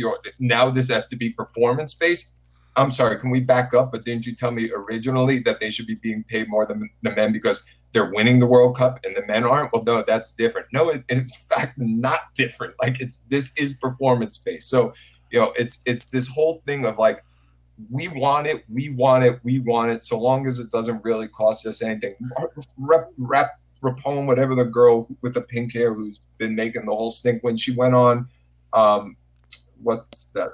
Whatever show to talk about this, and the interviewer was like, what can people do to help you? And he's like, well, you could buy season tickets to the women's soccer game. You could buy jerseys. You could buy. And I'd like wanted everybody who's been crying this to like hear this and be like, you see, the way that they get more money is that we consume more. You don't want to consume more. Know why? Because it's a fringe sport that's barely watchable every 4 years. You're not going to go.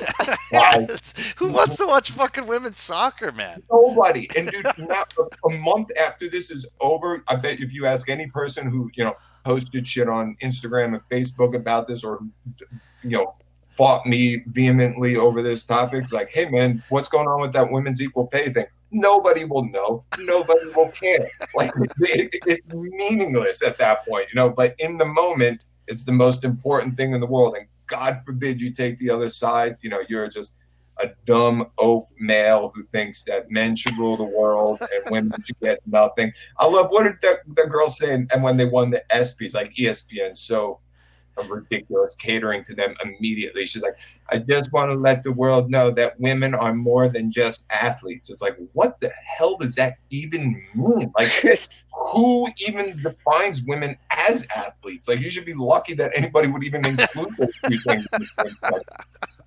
Well, what Lamprey was saying, man, calling it woke capitalism.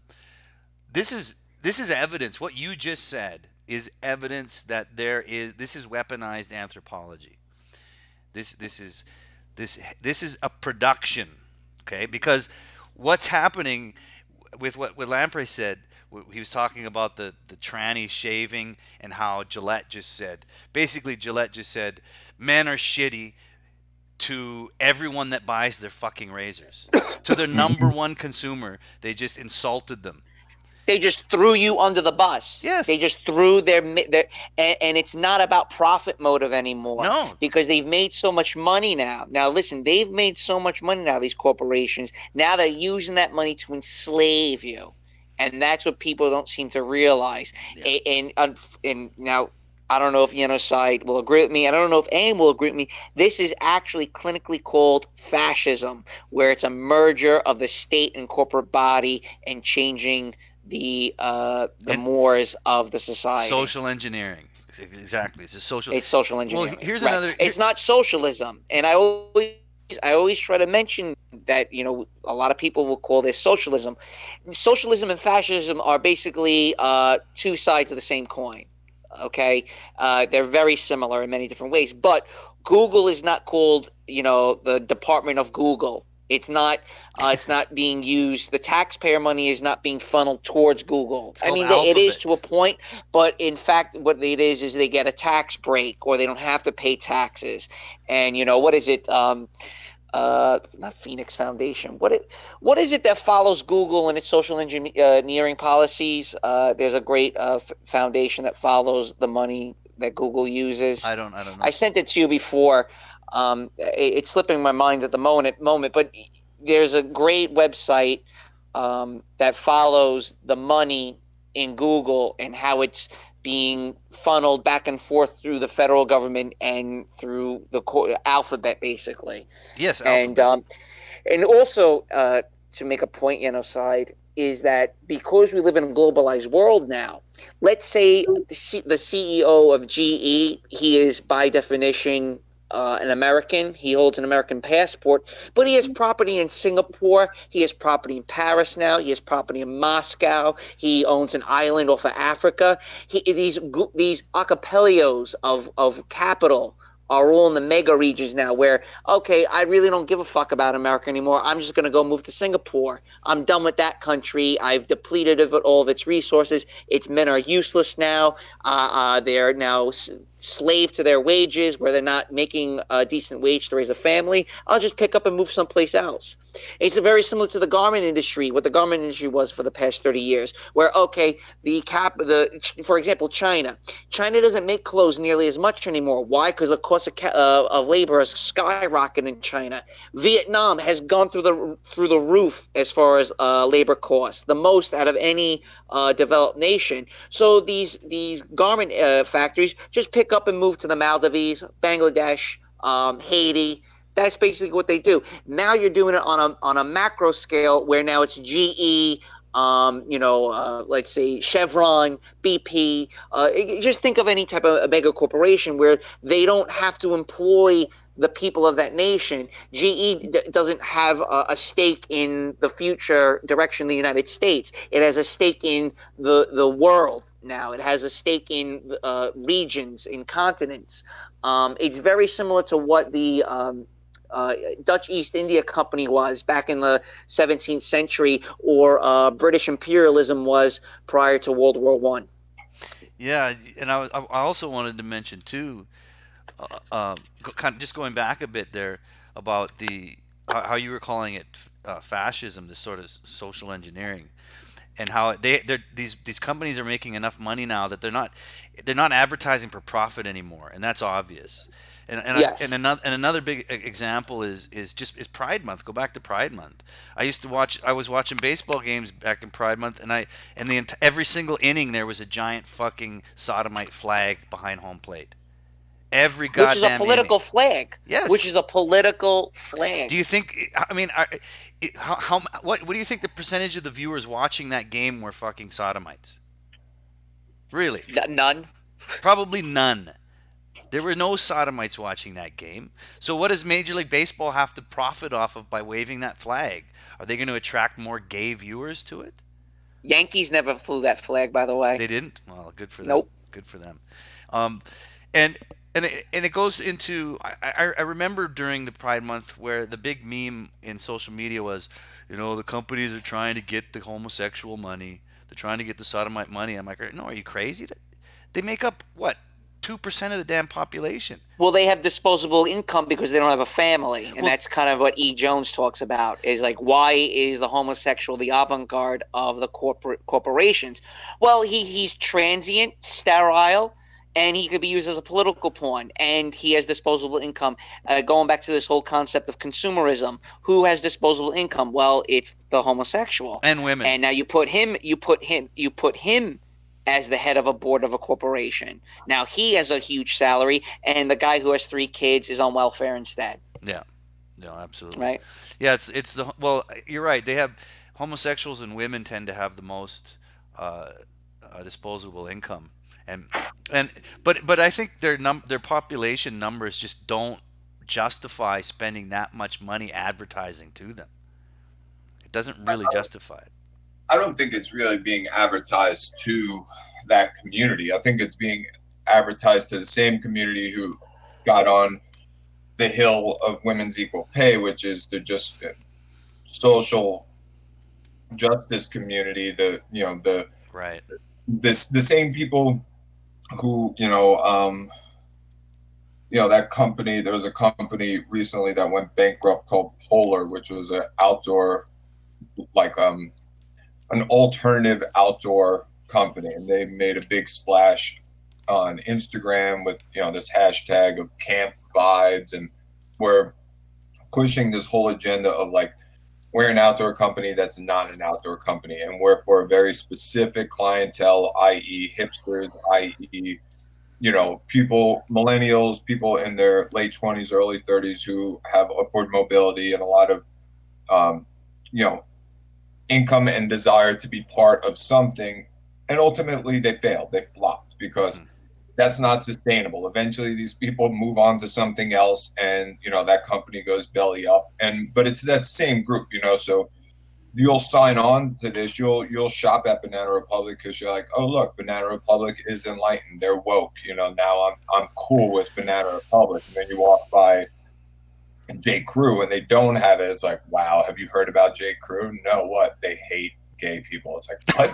Really? What? They fucking hate them, dude. Like, I heard one guy was actually showing up with a belt in a J. Crew in Houston. Like, what? That happened? Like, I don't know. Maybe it didn't, but I could see it happening. Like, me too. Let's go to Banana Republic. Like, it's just, it's the safe move. Like, hey, we care about everybody. Good, congratulations. But what you're saying is not that cut and dry. You're not saying we care about everybody. Your message, the same as Major League Baseball's, is much stronger than that and has greater ramifications, which you don't want to subscribe to or believe in because you're so willing to move on to the very next thing that you don't really care about the mess that you left, this month. It's just, well, what's going on next month? What could I get behind? What could I consume that makes me feel like I'm a better person? Okay, now we're on to September. What's September? Well, have you heard right? What's September? Well, what's the long-term goal, Yenocide? And we tend to believe. It's not that we believe, we kind of know where this is going, is a sexualization of young children. Yeah. Okay. Yeah. And because the father has been removed from the household, and the single mom is now dependent on the state to one degree or another, is that she turns to these authorities to help raise her child instead of turning to the man of the house to help raise the kid and sort out whatever the problem is, whether it's a behavior problem, whether it's walking around in the mother's high heels for shits and giggles. Okay, but the mother tends to kind of project her own bullshit onto the child. Well, maybe my child's this. Well, maybe it's that. I gotta go to counseling. There's something wrong with my baby. And then here comes the therapist, and you know what? He has gender dysphoria, and we need to pump him full of hormones now, and he needs to chop his dick off. Yeah, because being a man is evil. I'm struggling to see what the problem is with that. Okay, well, hold on a second. I want to get into that, and we can lead into that. But I wanted to just kind of trail off on what we were saying before. Have you heard the term "go woke, go broke"? No, but that's exactly what I'm saying. Yes. Okay. So Larry, you're talking about shit that, yeah. So there's a term called "go get woke, go broke." Okay, and it's exactly what you were just saying. And I can give you a few examples. There was a news story a couple months ago about a cafe that decided that it was like some lesbian vegan cafe that I think it was somewhere in the northwest, obviously, that decided that they were going to charge men 7% more for all items on the menu. Okay, that was their mission statement that they advertised. That was their getting woke mission statement. The fucking thing went broke in half a year. Okay. Another example is I tend to follow some of this pop culture. That actually I think works against your argument, because if it's actually a brilliant business plan, because who's going to be coming in to buy things from that vegan restaurant? Not women, men, because men want to prove to women that they're willing to go and pay extra because they suck. I don't know, man. You're making, Well, that's called a white knight. That's a white knight following. I'm doing this. Look, suck my dick. Well, I can do it too. Look, I'm going vegan. Well, we should try it again, is what I'm saying. Well, so okay, but I honestly I don't know. It didn't work. It failed. Okay, and that's just one example, a very specific example. But another example is what's really big in pop culture is comic book and comic book movies, right? And Marvel Comics as a company, before it became huge after and sold to Disney, it just wrote comic books for kids that sold on the shelves, but it was very, very popular. Over the last 10 years, they started turning their characters gay, lesbian, minorities, um, just turning male characters into female characters. Now both the two major comic book companies, DC and Marvel, are going bankrupt, and comic book shops are closing down because they can't sell them. Go get woke, go broke. Yeah, but I think that's a well, that's interesting because I actually interpret it the other way. That as the consumer, if you get woke, you go broke. That is to say, if you're transacting in emotion financially, you're going to go broke. And I think probably the most pure example of this is the rise of the GoFundMe page, where it's like, so and so's cat died. They need a new cat. I'm going to show them that I care by giving them this dollar that comes straight out of my bank account that I've never actually seen before. Like we are becoming well conditioned, probably by that FANG, acronym of transacting in emotion, because we are bombarded with emotions and at a rate that humans are not able to possibly make sense of during a day. And so what we do is we put a dollar amount on how we feel about something and are willing to spend that dollar amount in response to it. So I can see that go get woke, go broke thing as really working the other way around. That's why I made the comment about it seemed to fail in that case. Not that the company got woke, but that the clientele, like if you go in there, sale is dumb enough to be like, this is a way of giving back and showing that, like I am woke by going here. I'm going to pay more for this not ham sandwich, That makes sense, actually, man. Like when you flip it around like that, because and I think the point that the I got to remember that, because you're by reversing the get woke, go broke. I think you're absolutely right for the consumer. That's absolutely true, and although in pop culture it's been the other way around, where it's the business model fails if you try to appeal to all of these pander to everyone and appeal to this source of social justice ideas, right? But like we said before, the big companies aren't failing.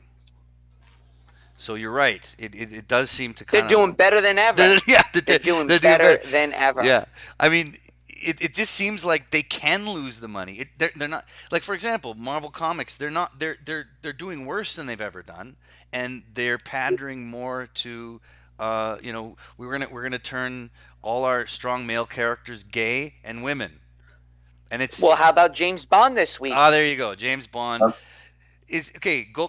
The franchise of James Bond is getting woke. Do you think that new James Bond movie is going to make a lot of money?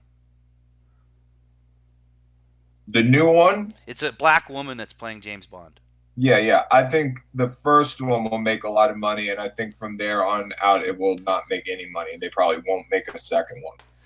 Don't be surprised if they don't. I don't know, man. It'll be interesting to see what that plays out. But quick hit, the same. Look at Netflix. Look at all of them. They just give them a quick hit of something, to and Marvel and these comic book industries, like they've taken many hits. Like the fact that they're running out of ideas should not surprise anybody, and they're doing poorly. Whoever made the money is probably doing just fine, and whoever left the idiots who've invested after, like, oh, trust me, we got great ideas. All the illustrators are, buy into Marvel, and then they sailed away on their yachts, and they came in as like, what is this? It's like he's a gay midget who rides a llama. It's like, dude, we got bamboozled. They're out of ideas. Like that surprised nobody. But just the quick hit of like, whoa, this is something new, and everybody's going to want to say, oh, I went and saw the new James Bond, and For me, it wasn't that good. I'm not really into action movies, but I saw it, And then the next one, all those people who were woke and spent their $14 to see it are going to be like, nah, I'll just catch it on Netflix when it comes out. And everybody else who actually likes James Bond because he's badass and he has sex with women are going to be like, well, fuck no, I didn't see the first one. I'm not going to see the second one. And that will be the end of that. But again, those who needed to make their money will have made their money. And, right. We'll move on to something else. And in the end, you're right. The consumer that spends their money on that shit is the one that loses, man. They're the ones who went broke. Trust me. Other people aren't going broke. They're doing just fine. Well, there's two points I want to make bringing up this whole James Bond thing. One is it goes back to what we've talked about earlier in this live stream, is that we're culturally broke. Culturally, we're broke. That you have to regurgitate and rehash old characters with a social justice warrior narrative. And the other part of this is James Bond. James Bond is actually clinically a psychopath. Okay, that's really what James Bond is. He's got a drinking problem, he murders people, and he bangs a lot of flappers. Yeah. Okay. Thoughts. All right, and now a lot of thoughts. He's now James Bond is a thought. Right. Now James Bond is a thought, but also promoting the idea that women can also be psychopathic and not nurturing, that she can go out and be a killer. She can go out and do all these things, when in fact she really can. Again, this concept of being woke, where there's a cognitive dissonance where you're like, wait a second, a woman can't go drive around. James Bond as a woman can't go drive around in Saudi Arabia. Okay. How much money do you want to bet she's going to be a lesbian too? Yeah, there's no question in my mind, and perhaps she'll come out of the closet and she's a tranny on top of it all, right? So so you see that's my two ways of looking at it, is that you're culturally void at this point, where again the music is horrible, you have no good movies, people want instant gratification, they want it streamed, they want it now. Movies go from the movie screen to Blu-ray in a matter of weeks. There used to be a long lull before it can go to DVD or VHS or whatever. So you're kind of forced to go to the movie theaters because it's going to be a long time before you're actually able to see it. So you again, this goes back to wanting a quick hit. You got to have it now. I want to watch it now. That's kind of my take. What you just said about her, James Bond's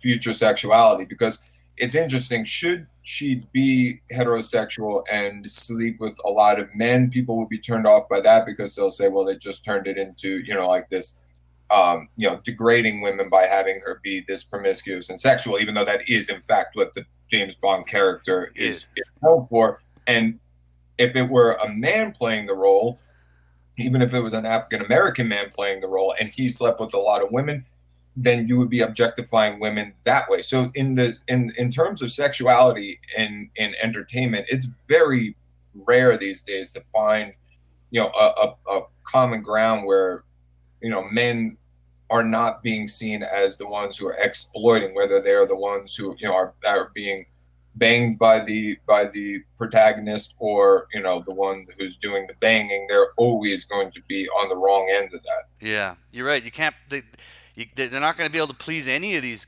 get woke, go broke millennials. They won't be able to please them. Never happened, man. No, actually, what will please them is her being asexual or just not having sex. A tranny, maybe. Right. Or not even I think millennials, statistically have the least amount of sex of any, age group. They don't have sex. They don't engage in, probably because they're too afraid to. But they would be more comfortable with no sex at all. They would actually be completely fine with that. That's what they want. They don't want you having sex. They truly don't want you having sex, because there's another appendage to this woke capital, is that you as a species is done. we're at the point where technology doesn't really require manual labor, and they don't need a workforce. That's part and parcel of why they're flooding the United States with such cheap labor, is to drive down labor and to kind of more or less enslave the masses into a debt-based economy and consumer economy, where now women don't have the time to reproduce. They don't have time to go out and meet someone. And the same goes for men also. So yes, I do agree with you that the James Bondette is not going to be is going to be asexual. I do agree with you. All right, let's you guys. I'm sorry. Go ahead, Am. Look at. Do you guys want to take like a 5-minute break? We're at 2 hours, but there's people still coming in to watch. We're getting more viewers. Sure. And I want to just quickly go through some of the comments. Sleeping Elephant says, "So is this guy referring to you, Yenocide? Is this guy red pill or what? Newbie?" Yes. Yeah. Yes, he is a newbie. Yes, he's Sleeping Elephant. When he first came on the stream, he did not know what a thought was. He did not know what MGTOW was. Woke capital.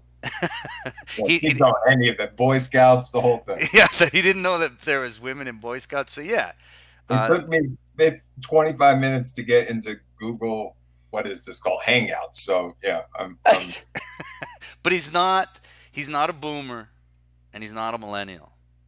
No, I just Old am a guy millennial. who reads a lot of history books and goes to bed early generally. Well, there's an ongoing joke about Yenocide that he's actually a reincarnation of a MIA Vietnam MIA soldier. Really? Yeah. Yes. Is there like an old photo somewhere of like someone? No, Oh. he's a reincarnation, bro. He's basically Rambo reincarnated that never left Southeast Asia. You know, when I visited the Vietnam Memorial for the very first time, they had tons of these milk crates sitting out there, you know, probably a dozen milk crates with the POW MIA bracelets in it. And I reached in, you know, randomly with my friend Hank as my witness and grabbed one bracelet out of, you know, hundreds that you could possibly grab. And it was a guy from West Islip, New York, the only POW MIA from West Islip, New York. So I think it's that guy that I'm connected. You're reincarnated. What's his name? Yeah, what was his name? I got the bracelet. I still have the bracelet. Well, we'll get back to that after the break. That's how you keep to come back. All right, let's take a break. All right, we'll get back to how Yenocide is reincarnation of a POW from Vietnam. But stay tuned, guys. I'll play some ads in the meantime. We'll be back in 5 minutes. Don't go anywhere.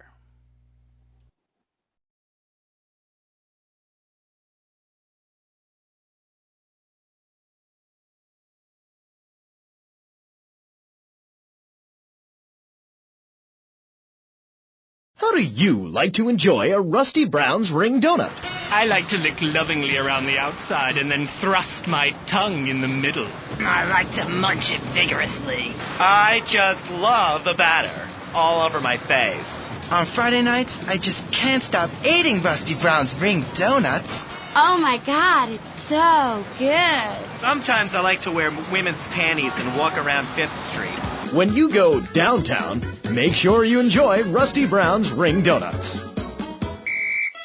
Hi, I'm Jeremy Robar, entrepreneur, VIP, and founder of the revolutionary program, Think Your Way to Success. It's a 3-step program that's been changing lives and my income for the last 2 years. 5 years ago, I was a nobody, just like you. After my Think Your Way to Success program, I spend the entire weekend in my jacuzzi or engaging in the exciting sport of domino toppling. Hey, if you can think it, you can do it.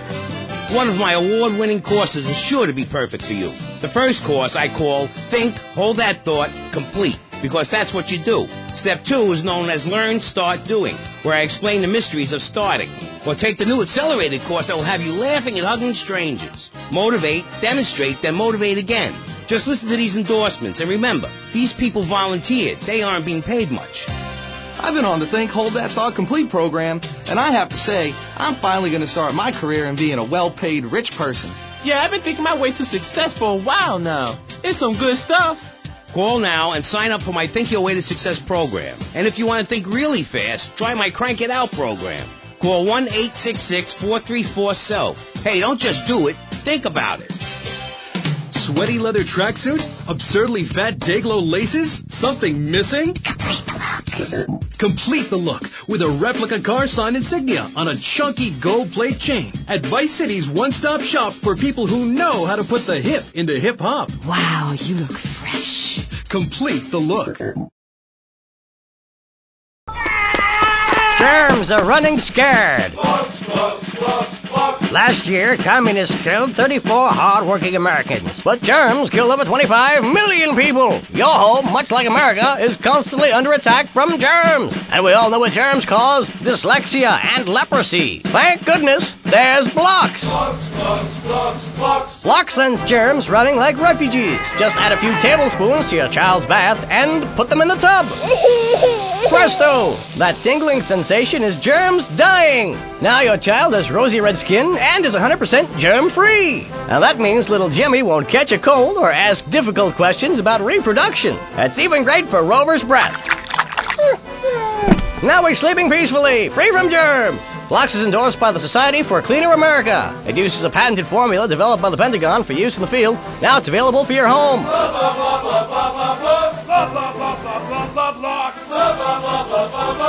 Some germs hate acid, some germs hate bleach. Blocks kills indiscriminately.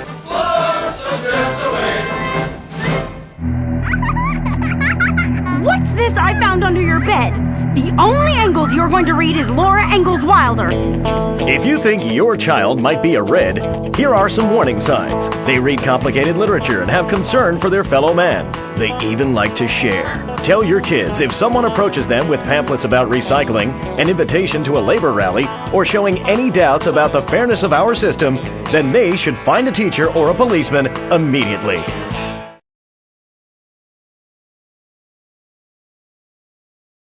$65 bracelets.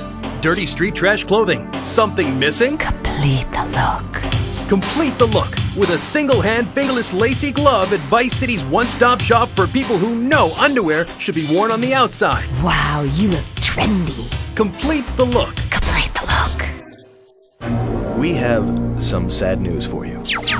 Rock and roll is dead and pop is in! Why not discover the excitement of the science of music yourself at Synth & Son, the home of keyboards? Thanks to the science of music, you don't need musical talent to make great music. Just listen. I created that just by pressing a button. Synthesizers are the new wave. Why work hard on difficult compositions when a machine can make music better than you've ever dreamed of? You'll be the hit of the party. It's perfect for in-restaurant entertainment, cover bands, and funerals. Make fugues funky and death marches danceable. It's the science of music at Synth & Son. Remember, you don't know you're a musician until you try. We'll teach you how to make beds, march in squares, shine shoes, clean bathrooms, kill a man with your bare hands, and do it all with pride. The military teaches you all the skills you'll need later in life. Call 1-800-BE-A-HERO and become a real man today. This fall, a new hard-hitting police drama is coming to Friday night. He was a well-to-do cop transferred to a troubled precinct downtown. His new partner is a space traveler with a passion for justice. It's Yuppie and the Alien. Look, you might vaporize dissidents in Alpha Centauri, but in this precinct, we do it by the book. I'm so terribly sorry, Captain. Goog, I'm sorry. Don't miss this one-of-a-kind police drama. They're fighting crime the hard way in designer clothes with $250,000 sports car and a UFO. Partner, let's go cruise in the car and look moody. One tough downtown precinct, two outsiders doing things their way.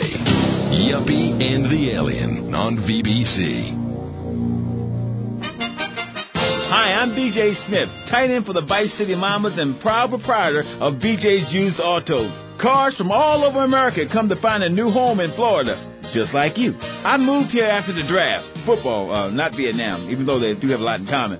I noticed there was one thing missing from this great town, a celebrity-endorsed used car shop. That's why I founded BJ's Used Autos. Every one of these beauties is freshly painted. They look brand new. We have new models coming in every morning, usually around 2 a.m., We can get you anything. And if you see a car of your dreams, tell us. We can acquire it for you. I've taken the skills I've learned as a pro football player to the used car business. Smash, grab, and run like hell. BJ's Used Autos. I'm tackling low prices with hot cars.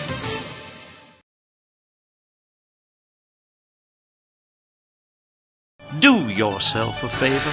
Take both hands off the wheel and touch the stereo. Do you feel the power? Ah, yes, friend, there's a lot of evil in the world, but there is also light. And I have been sent to shine a light on all degenerates, philanderers, liberals, and other evildoers, and expose them for what they really are. Don't waste your money on unnecessary and corrupting material possessions. Give it to me. There's only one thing that will save you. A highly fortified structure in the shape of the most powerful thing on the planet. Me. Degenerates will ruin this great city. In my wonderful book, I tell of the impending disaster about to befall this planet. Nuclear holocaust, plagues of flying rodents, the seas rising up and turning yellow. It is coming. It is written by me, but you can save yourself. Contribute to the Pastor Richard Salvation Statue Fund. Pick up your telephone. Call now. 1-866-9-SAVE-ME. The science of evolution has uncovered many of life's mysteries, like tadpoles or the pyramids. But the mystery of the armpit remains. What's it for? Why is it hairy? And why do men have nipples? But one thing is for certain. The armpit smells bad. Luckily, there's Pit Balm. It's like napalm for your skin or Agent Orange on your sweat glands. Pit Balm stops unwanted bodily functions in their tracks. It's as effective as sending GIs into a peasant village. When you're fighting the war against personal hygiene, bring out the heavy artillery.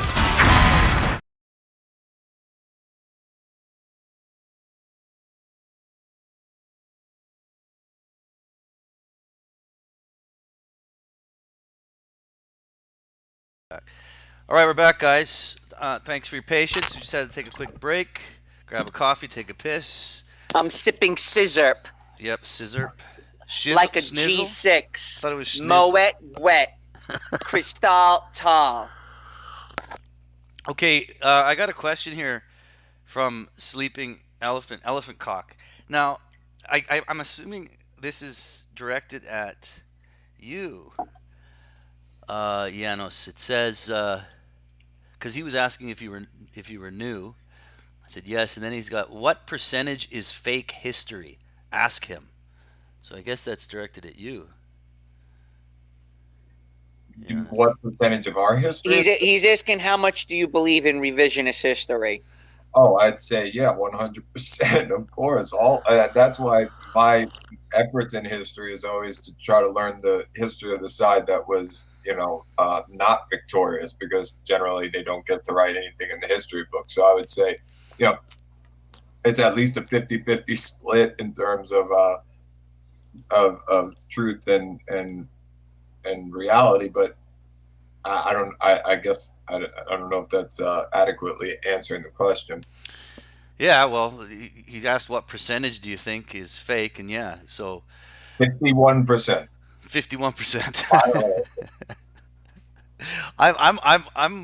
I'm willing to believe it's up to like 90%, but that's just me. You have to look at it from both ways. I'm really good at history. So is Yenocide, and you have to listen to both sides. Obviously, history is written by those who win. There's no doubt about it. We know that. I mean, we don't know what the Carthaginians' standpoint was when the Romans invaded Tunisia. We don't know, because none of them exist. So what we get from the history books is from the victor side, Yeah. Well, and not all history has to do with winners and losers, though. Shit, some of it, if you go into sort of the 1984 George Orwellian concept of it, is their whole point of what they're doing is to keep us in a perpetual present where they're constantly rewriting it. And we're seeing that now with James Bond. It's very scary. They can eradicate, the past 100 years of history as we speak, with the amount of capital that these universities and the corporations really truly have. Well, as I begin to ponder the next decade of my life and what I'd like to do with it, and history being my primary passion, and trying to understand, well, what way can history be approached that hasn't been done before, whether that's military history or cultural, economic, political history. And I think you can make a compelling argument that with the kind of at least in the United States, the lack of religious interest, in kind of established um, denominations, whether it be Catholicism, just Christianity in general, I would say, Judaism, history is really becoming the new religion. That's what people kind of unified behind, or what happened in the past, and it doesn't even have to be the very distant past. The not too distant past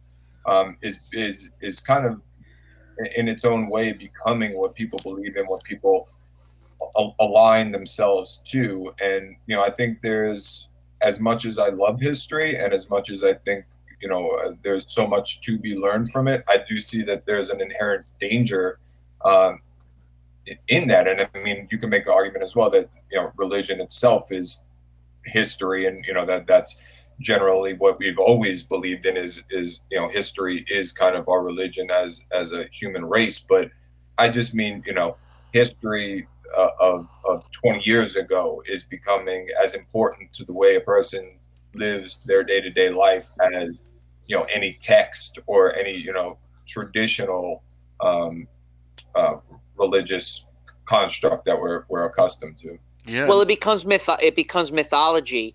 I mean, I am son is what, 12 now, and 9/11 is mythology to him because he didn't live through it. So he's asking questions like, what really truly happened on that day? And when in regards to something like 9/11, it's quite complicated. It's a very deep rabbit hole, and it's hard. You get lost in the weeds when discussing a topic quite often. Well, and using my kid as an example, I mean, in school, what do you think they're going to teach him about it? Do you think they're going to say, well, this could have happened and this could have happened? Well, it was probably Trump's fault. No, I think the real danger is that they won't teach them at all about it, and it will be either put to a panel to discuss, and then probably quickly devolving into something about you know not being able to use your phone at night after 10 o'clock, and that will be the end of it. And and thus people will seek their history and their and form their opinions about it based on unreliable sources. And and that plays into it as well, that you ask about how much history is false. I mean, if you read Caesar's account of invading the Gauls or going into invading Britain, that, as far as we know, that is the absolute truth, because there's nothing else, and there is no way that we're aware of to find out any different.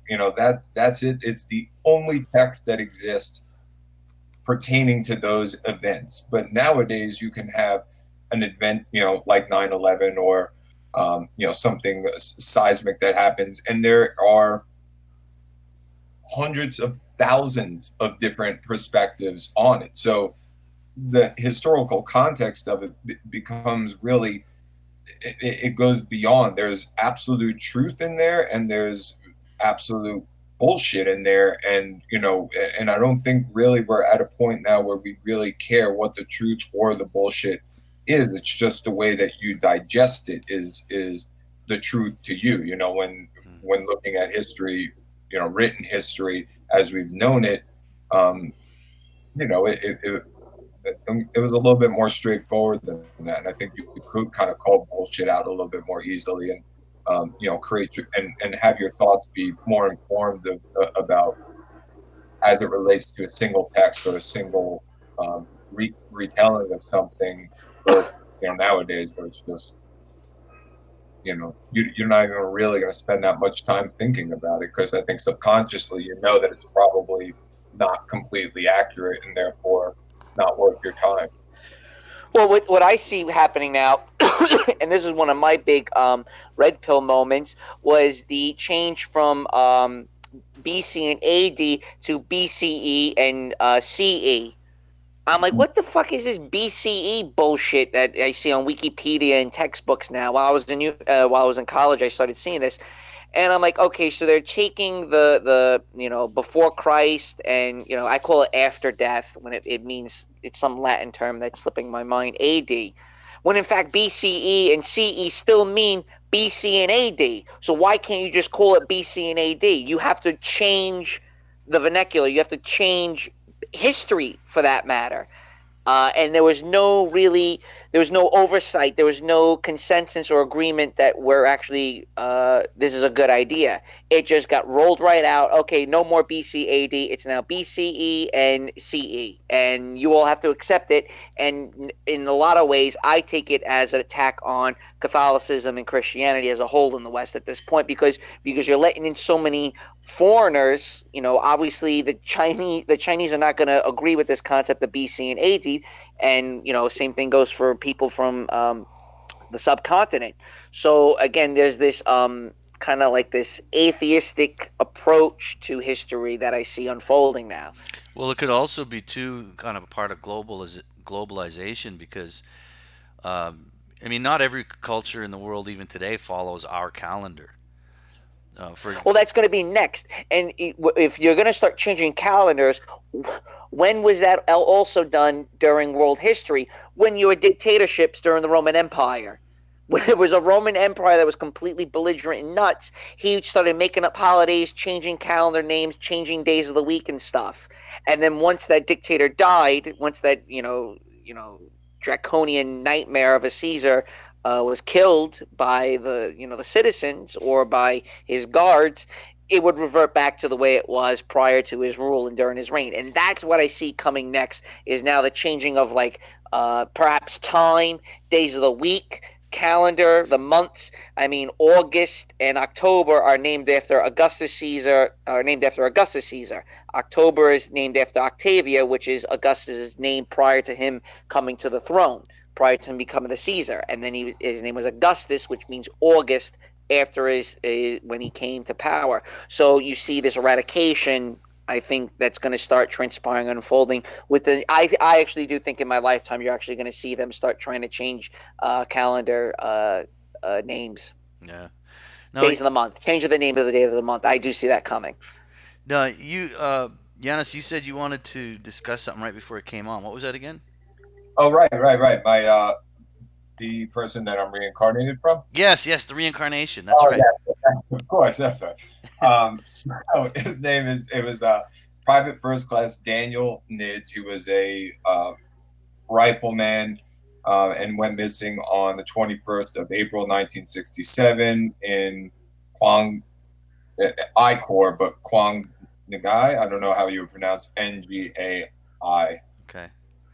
But near Chulai, and the story of his, disappearance was interesting. I was actually just reading it over, and just to kind of summarize, coming back on a patrol to sampan. So they're traveling down a river, 5 guys in one, 5 guys in the other. They're about 200 yards away from each other. The sampan that Nids is in is also, there are 3 other men in it with him, and it's the second sampan traveling down this river. A sampan carrying one single Vietnamese man is seen pulling up kind of alongside the second one, while simultaneously a sampan carrying 3 Vietnamese women pulls up to the first one. Unexpectedly, the first one springs a leak, which causes them to have to pull over to a beach as quickly as they can, where the 3 women accompany them on the beach, and they wait for sampan number 2 carrying Private First Class Nids and his 3 companions to come past. It doesn't. 30 minutes goes by. It doesn't. An hour goes by. The search commences, and they are never found. So kind of an interesting set of circumstances that essentially they used these 3 women as bait to lure the one sampan away so they could capture, in all likelihood, since all four men knew how to swim, capture the second one. So, and then he's the only one that was MIA. No, all four of them. All four of them were. Yeah. So, and which basically means nobody knows what happened to him. Right. No trace. Navy SEAL divers went in the river looking for absolutely no trace of them after that. So kind of scary and obviously tragic and sad. But I'm here today, so. And you pulled this out of this dog tag where? Out of a bin at the Vietnam Memorial in Washington, D.C. They had like all these milk crates with them, as many as there were at that time. Probably some duplicates, I imagine. But West Side is the town I grew up in New York, and so it was kind of crazy to see that be the one that I pulled. Disturbing, actually. No coincidence. I don't believe in coincidences. So it's the town you were born and raised in. You pull that out of the milk crate. Pretty wild. I was born in Jackson Heights, but the town that I was raised in. Well, you got to keep it. Yeah. So they're just giving them away. Oh, that's crazy. I have it right here with me. Oh, wow, that is crazy, man. Yeah, I keep my Mark Jackson basketball card that has the Menendez brothers sitting front row at the game after they had murdered their parents. Jesus Christ. That's a real thing, and I have 3 copies. How much is that worth? Like $5. They were all but still, it's kind of cool. Yeah, it is cool, man. That is cool. Now, Lamprey, you wanted to go into another one of these articles, right? And maybe get Yenocide's opinion on it. You know what I'm talking about. Yeah, and please, we covered it late last week, but you didn't read the full article towards the bottom, which is quite hilarious. Okay, so let me go through it again, and I'll share the screen. You're right, we covered it late, so we'll do it right this time. Let me just share the screen.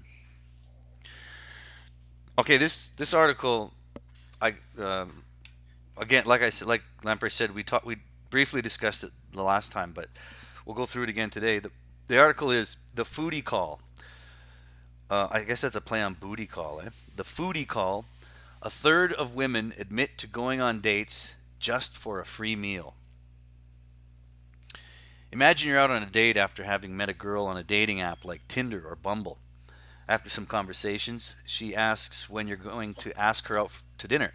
Thinking you found a connection with a girl, you excitedly plan to go out on a date with one another at a place she recommends. You take her out and think you have a great time. You don't mind doing the gentlemanly duty of paying for her meal and drinks at all. After that, she doesn't return your phone calls and the messages stop. You wonder if it was something you did wrong or something stupid you said. Don't worry, it's not you. It's definitely her. You were just the victim of a new dating trend called the foodie call. It's where women manipulate men to take them out on a date for a free meal. According to Psych Central, a third of women have admitted to doing this to men during dates. And this is what they say. Researchers conducted 2 studies. In the first, 820 women were recruited, with 40% reporting they were single, 33% married, and 27% saying they were in a committed relationship but not married. Out of them, 85% said they were heterosexual, and they were the focus for the study, researchers reported. The women answered a series of questions that measured their personality traits, beliefs about gender roles, and their foodie call history. They were also asked if they thought a foodie call was socially acceptable. According to the study's findings, 23% of women in this group revealed they'd engaged in a foodie call. Most did so occasionally or rarely. Although women who had engaged in a foodie call believed it was more acceptable, most women believed foodie calls were extremely to moderately unacceptable. The second study analyzed a similar set of questions of 357 heterosexual women and found 33% had engaged in a foodie call. For both groups, those who engaged in foodie calls scored higher in the dark triad personality traits. What the hell is the dark triad? Jeez, it's here it is. It's explained. What are the dark triad personality traits? According to Psych Central, these 3 traits are psychopathy, Machiavellianism, and narcissism. Several dark traits have been linked to deceptive and exploitive behavior in romantic relationships, such as one-night stands, faking an orgasm, or sending unsolicited sexual pictures. It should be reiterated that most women find this kind of behavior to be unacceptable, and rightly so. Just as it's wrong for a man to use a woman for her body, it's wrong for a woman to use a man for his wallet. However, this is marked as a growing trend.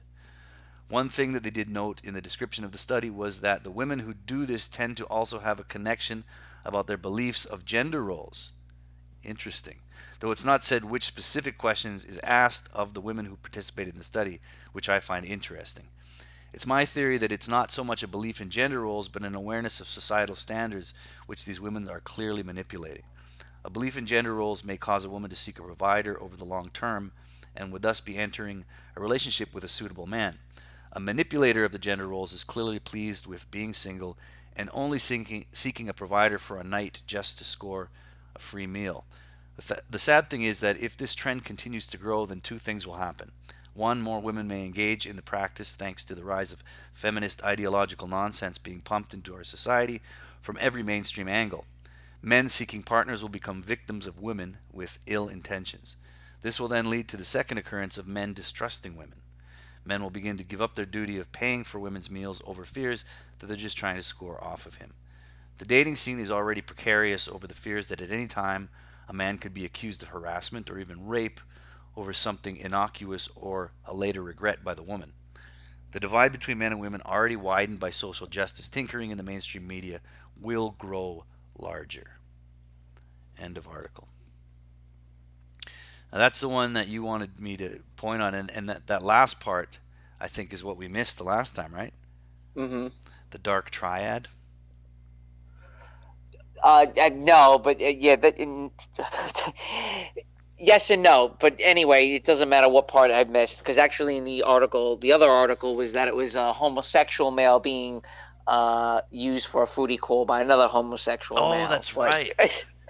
That was the one I wanted to share with you because it was a New York City dating scene. But anyway, my general experience with women is exactly the distrust part, especially when it comes to things like a foodie call.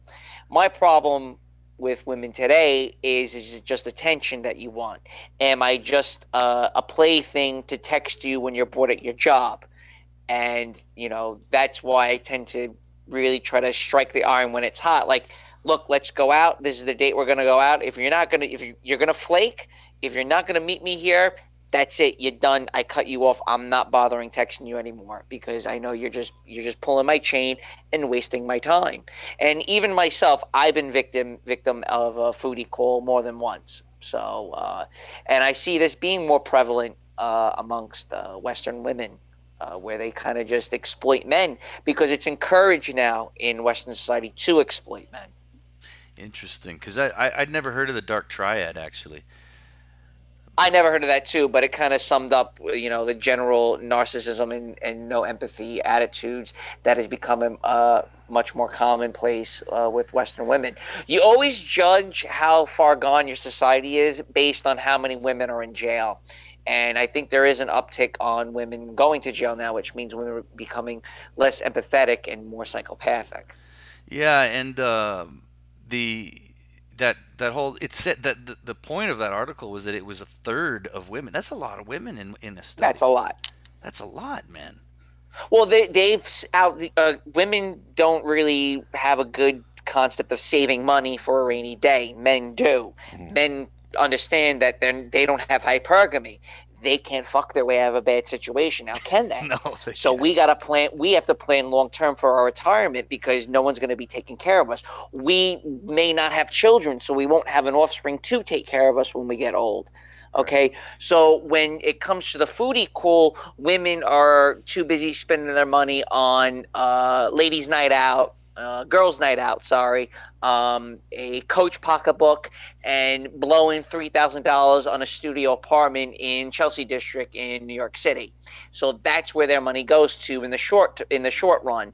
Men want to be, want to do the right thing, be courteous, the typical tradcon, the Jordan Peterson-esque, where you put the coat in the puddle, and my lady, you can step over the coat, and all this blue pill beta cuck bitch attitude towards women, the white knight, and and come time the bill arrives, men tend to just give in and pay. They just tend to, it's just out of a knee jerk reaction where guys just tend to pay. And it's kind of weird when a woman breaks open her pocketbook like she's gonna pay for something, and a guy naturally winds up paying. But yeah, I just found it fascinating because it has happened to me before. So Yeah, and a lot of the times for men too, it's knee jerk too to a certain extent. I think a lot of the time when they just don't want to cause a problem or a scene. right, yeah. You know what I mean? It's like Jesus, like what if I say no? Then what am I dealing with? Well, what guys should do if they're going to be psychopathic, these women, you take the Chinese approach and the Asian approach. Are we going to fuck or not? If no fuck, no pay. If no fuck, no pay. I'm being honest. I mean, that was living in Asia. I'm like, you're definitely, my dick is going to be in your mouth tonight if I'm paying for this meal. I mean, there's no way around that, and it's quite acceptable. Yes, it works. Quite commonplace in a place like Asia where it's black and white. In the United States, there's now this gray area, and women exploit that gray area. Yeah. You pay for my meal, but that doesn't mean I have to put out anything. Or call you the next day. Yes, exactly. That's part of it. Yeah, they don't even need to call you. So like this. Again, my experience now is kind of the MGTOW philosophy of just disengaging altogether, unless you make it obvious that you are actually interested in some type of relationship with me. I'm not doing this. I'm not engaging in normal casual dating anymore. It's just not happening because the overwhelming majority of women are looking to exploit. Now, as far as maybe Yenocide may disagree with me on this, but my general view on the 21st century flapper, the thought, is that she is, how do I put this? Women have, there's always a guy on their mind, and they can only focus on one man at a time, where men can think about more than one woman at a time. That's where the harems come from. Like I had 4 or 5 women in my stable when I lived in Southeast Asia. I had my A bitch, my B bitch, C bitch, D, and they all, they were my batting lineup more or less. And with women, there is no lineup. The lineup is I'm want to fuck a Chad, and everyone underneath the Chad is I'm going to exploit them while I chase the Chad who's abusing me. Yeah. Right. So, and yeah, I just found it to be an interesting article because it has happened to me in the past. Well, Yenocide, when was the last time that you were in the dating scene? Yeah, so that's a funny story because I'm recently divorced and just got on a dating app to see like who is available in this area. Holy shit, he's right on it right now. Yeah, and I actually came to the conclusion that I myself could get a lot of free meals based on the look of who was available out there, who seemed to have all exploited this food. I mean, it looks like a lot of hungry girls, or I better put, a lot of girls who are not going hungry on these dating. Ah, right. Overweight. Big ones. I mean, plenty of fat. That's what. Plenty of fat. You're on plenty of fat. Yeah, I've got a whole file of just girls named Savannah because there's so many effing Savannahs around here. And then just dogs. I'm putting together a database of the most popular dog breeds amongst single women. Pit bulls being at the top. German Shepherds pretty high up there as well. Everybody seems to be into the same thing: tacos and honesty. Like, Yenocide, hold up! I think Yenocide should listen to our live stream where it's Western Women and Dogs Part 1 and 2. Yeah, you should probably go back and listen to that at some point. It's a little bit frightening. And I wanted to just say, I didn't want to really just brush over what you said. You recently got divorced. I'm sorry to hear that. I've been through a divorce, so I know I kind of have an idea of what you're going through. Yeah, I mean, my wife, my ex-wife is a divorce attorney, so that always puts you a little bit behind the eight ball as it relates to the proceedings. But yeah, I mean, well, thank you for the condolences, but the, you know, it's funny because in my short time involved in dating, it would be refreshing for me to be able to pay for somebody's meal without it being construed as either being patronizing or attempting to get laid. Like those, the world that I grew up in, single, no longer exists. No, no, it You know, does not.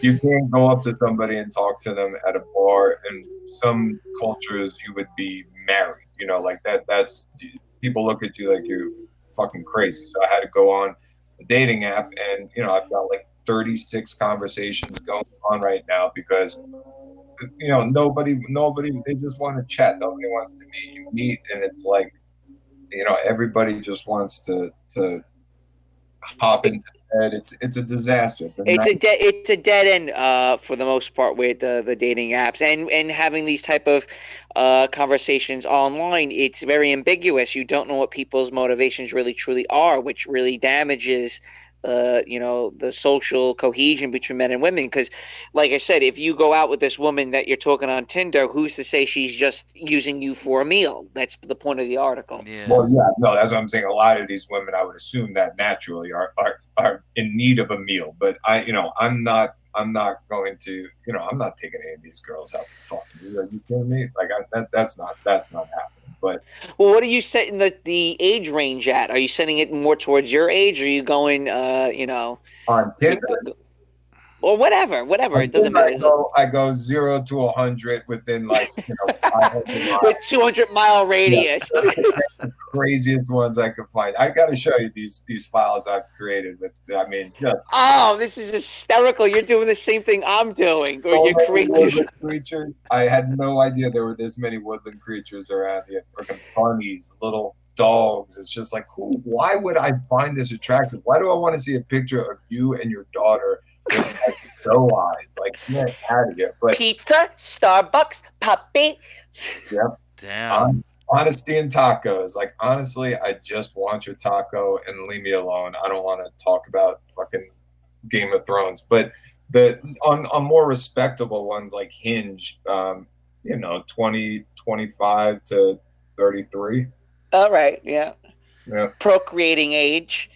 Yeah, I mean the horny age. That's the 25-year-old's like shooting fish in a barrel, but it is what it is, man. I honestly don't really even engage in it. It's just more like a fancy to see what was going on out there. And again, it's turned into just this social study of single women in the greater Raleigh area, but it's really kind of a sad, and that article doesn't surprise me at all. I mean, honestly, it's kind of refreshing. Like I would love to meet some girls who just want to eat food instead of girls who just want to get into bed, because that's really what I'm seeing out there. And to me, it's just so disgusting. It's like such a that's what those dating apps I think were kind of created for. They exploit the natural biological hypergamous nature of women. It's hypergamy out of control. 80-20 rule. Yeah, exactly. So I mean, naturally, women are hypergamous by the very fact that of sexual dimorphism. So you have, I mean, by the very biological fact that women have a womb and that their sexual marketplace value, as Sleeping Elephant mentioned, peaks between about 18 and 26, and they have a small window of fertility, that's all hardwired into their DNA. So as far as reproduction goes, it's hardwired in their DNA to be hypergamous. But that's usually kept under check by a standard kind of patriarchal society. It doesn't exist anymore. I mean, these apps now just go like you said, Lamper, 80-20, fucking boom. And so that's the birth of the thought, man. I think the birth of the thought was the dating. Explain the Yenocide. Do you know what the 80-20 rule is? Something to do with the ground chuck that these girls are eating? I know they're not doing 93. Like, this is an 80-20 shot. Okay, explain it to him, man. The 80% of the women are chasing 20% of the men, and it leaves the overriding majority of men without a partner. Mm-hmm. It's the opposite. Yeah. It's the opposite of sort of a culture that's more patriarchal, where you would have harems. Yeah, where polygyny would be acceptable, right? It's digressing for a moment, I like to bring up a story because it's bringing up the 80-20 rule. 2 nights ago, I told AM this. I had a phenomenal dinner with a Persian Jew who is I'm affiliated with him with work. He's a successful doctor, graduated honors from a prestigious medical school, lights out guy, just fantastic, And we sat for about 3.5 hours just talking about everything from religion to women to Zoroastrians. I asked him about Zoroastrians. I asked him, what was it like, what's Zoroastrians like? I would love to meet one. He said they're very classy people. Very classy people. So I thought that was really cool. During my conversation with him, actually the first time I ever met him, one of the first questions he asked me was, "Are you married, Lamprey?" And I said no, and he grabs me and looks at me with horror and said, "Whatever you do, don't ever get married. You'll throw your life right into the gutter." I'm like, holy shit! I just met you, and you're telling me this. She goes, a woman will ruin your life. And he's a very devout Jew. I mean, this guy's, through and through, he's a very small ethnic tribe in Iran, are Jews. Yeah. And so having dinner with him, and we're drinking, we're having a great time at a very expensive restaurant. The Arabs hate him. Hate those guys, by the way. Yeah, so, yeah, right. Well, actually, Yenocide, you'll appreciate this. He fled during the Iran-Iraq war when he saw his cousin get strapped a bomb to him. He had to dive underneath the tank and blow himself up. And he saw his cousin blow up. And he's like, "Oh my God, I gotta do this!" And he's like, "I'm getting the hell out of here." And he hid amongst a bunch of women refugees and fled to Afghanistan. That's how he was able to escape the Iran-Iraq war. He was like 8 or 9 years old when it happened. And he was able to flee. And I asked him, I'm digressing here for a moment. I go, "Dude, but you're Jewish. Why are you waging jihad?" He goes, "It doesn't matter. We all had to wage jihad." I'm like, "You're a Jew." "Nope, I got to go Allah Akbar it too." I was like dying laughing. He said, "Nope, you're going also." But he was telling me the story about his first wife. And he came home from work one day, and he caught his wife with another man in his bed. And he caught them butt naked in bed. He calls the police, and the police saw the two of them, they were like half naked and everything like that. The following day, his wife filed a restraining order on him and changed the locks on the door and said that he was abusing him, domestic violence. And he had to get a subpoena to get the police officer to testify that she was cheating, caught red-handed. And it turned into a huge legal battle. It took 8 years for him to get his house back, and he was paying for the mortgage the entire time.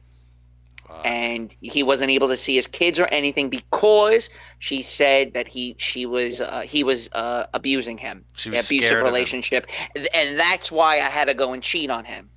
And he says, "I swear." He goes, "I swear on the Torah, this is what happened to me." And he said, I'll never let that ever happen to me ever again. And it spoke a lot to me about he's a good guy, really cool. He volunteers, does a lot of great things for the community, and his wife just cleaned him out like that.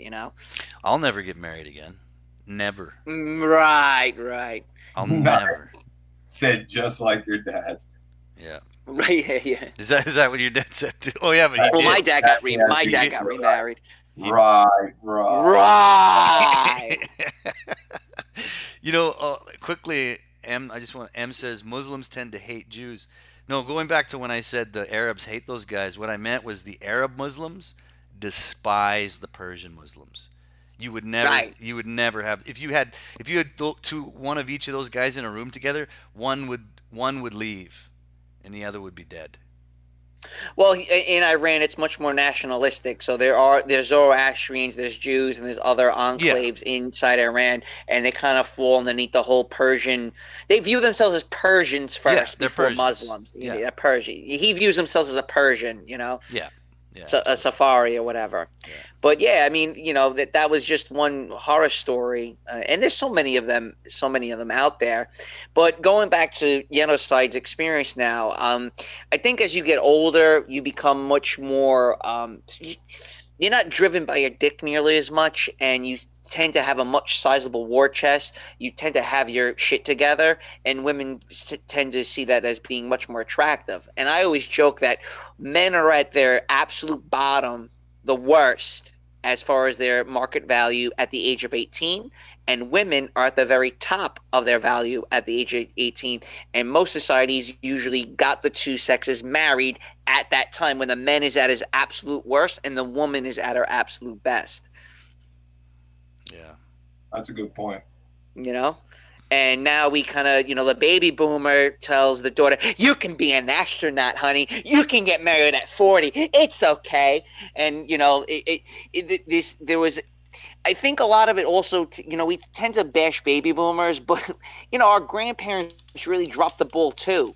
And a lot of it fell underneath their realm during, again, we're going back to the 60s. And I think the greatest generation, who were about in their late 40s, early 50s during the Vietnam War, they tend to realize that, look, this war in Vietnam is complete bullshit.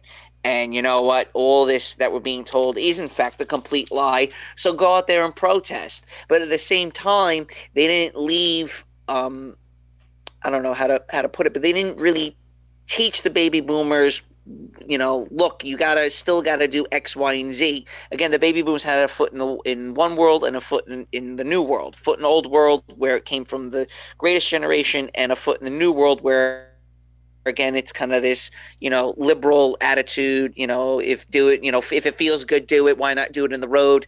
And then with my parents and a lot of my mentors, the attitude was, it's all right, you'll figure it all out someday. It's okay, go on, do what you want to do. And I'm like, I don't know, man, I kind of need some guidance, dude.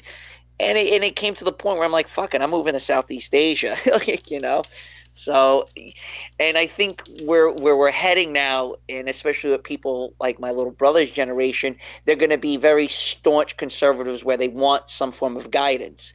And you see the rise of evangelicalism and, radical Islam in other parts of the world where there has to be some type of set moral values that you really shouldn't stray from. And I do see that coming to fruition with people under the age of 21. That's just my take. Any comments, thoughts? Well, I'm curious, Yenocide, how fresh is your divorce? Real fresh. Like within in the past few months. Wow. Okay. We can get that into another episode. Yeah. Well, I mean, when we were talking about the dating stuff, I mean, geez, Lamprey and I have covered a lot of topics based on Bumble and the women on them, and the personalities of them, and even to the point where, I'm just so happy that was never a part of my reality. I never had to deal with that. I never had to deal with dating apps. It was, I mean, as an old millennial, I said that all the time until recently when I've had to resort to them. But yeah, I mean, this is this is trench warfare of a different variety. But I'm happy to report from the on the scene and give you as it happens in real time. The true history of dating. I mean, it again, like I said, it's really more just like me going on there to gawk at the ridiculous pictures that are available. But the 80-20 thing is legit. I wouldn't consider myself a poor looking person. And yeah, when you are an attorney by day and a yoga instructor by night, you generally get, a fair amount of hits on these things. And it's just like the most obscene. I mean, if I wrote any of these things to a woman, I would expect like authorities to be at my house. Like it's just completely objectifying.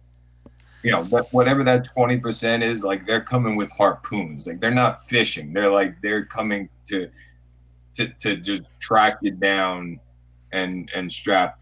Tear out your heart, tear out your soul. Yeah, and get me to buy them, food. Yes. Well, send them $10. They'll send you a Snapchat pic. No, don't do that, man. Don't fucking do that. Well, let's kind of wrap this up. Now, how I want to wrap this up is the concept, the crux of MGTOW, the mudsill of MGTOW is, what are men supposed to do with everything, with all these fires, all these little fires going on throughout the United States? What is man supposed to do at this juncture? And MGTOW is going your own way. It's taking a step back and it's saying, okay, there's many fires.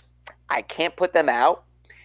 There's no leadership politically, in the community also.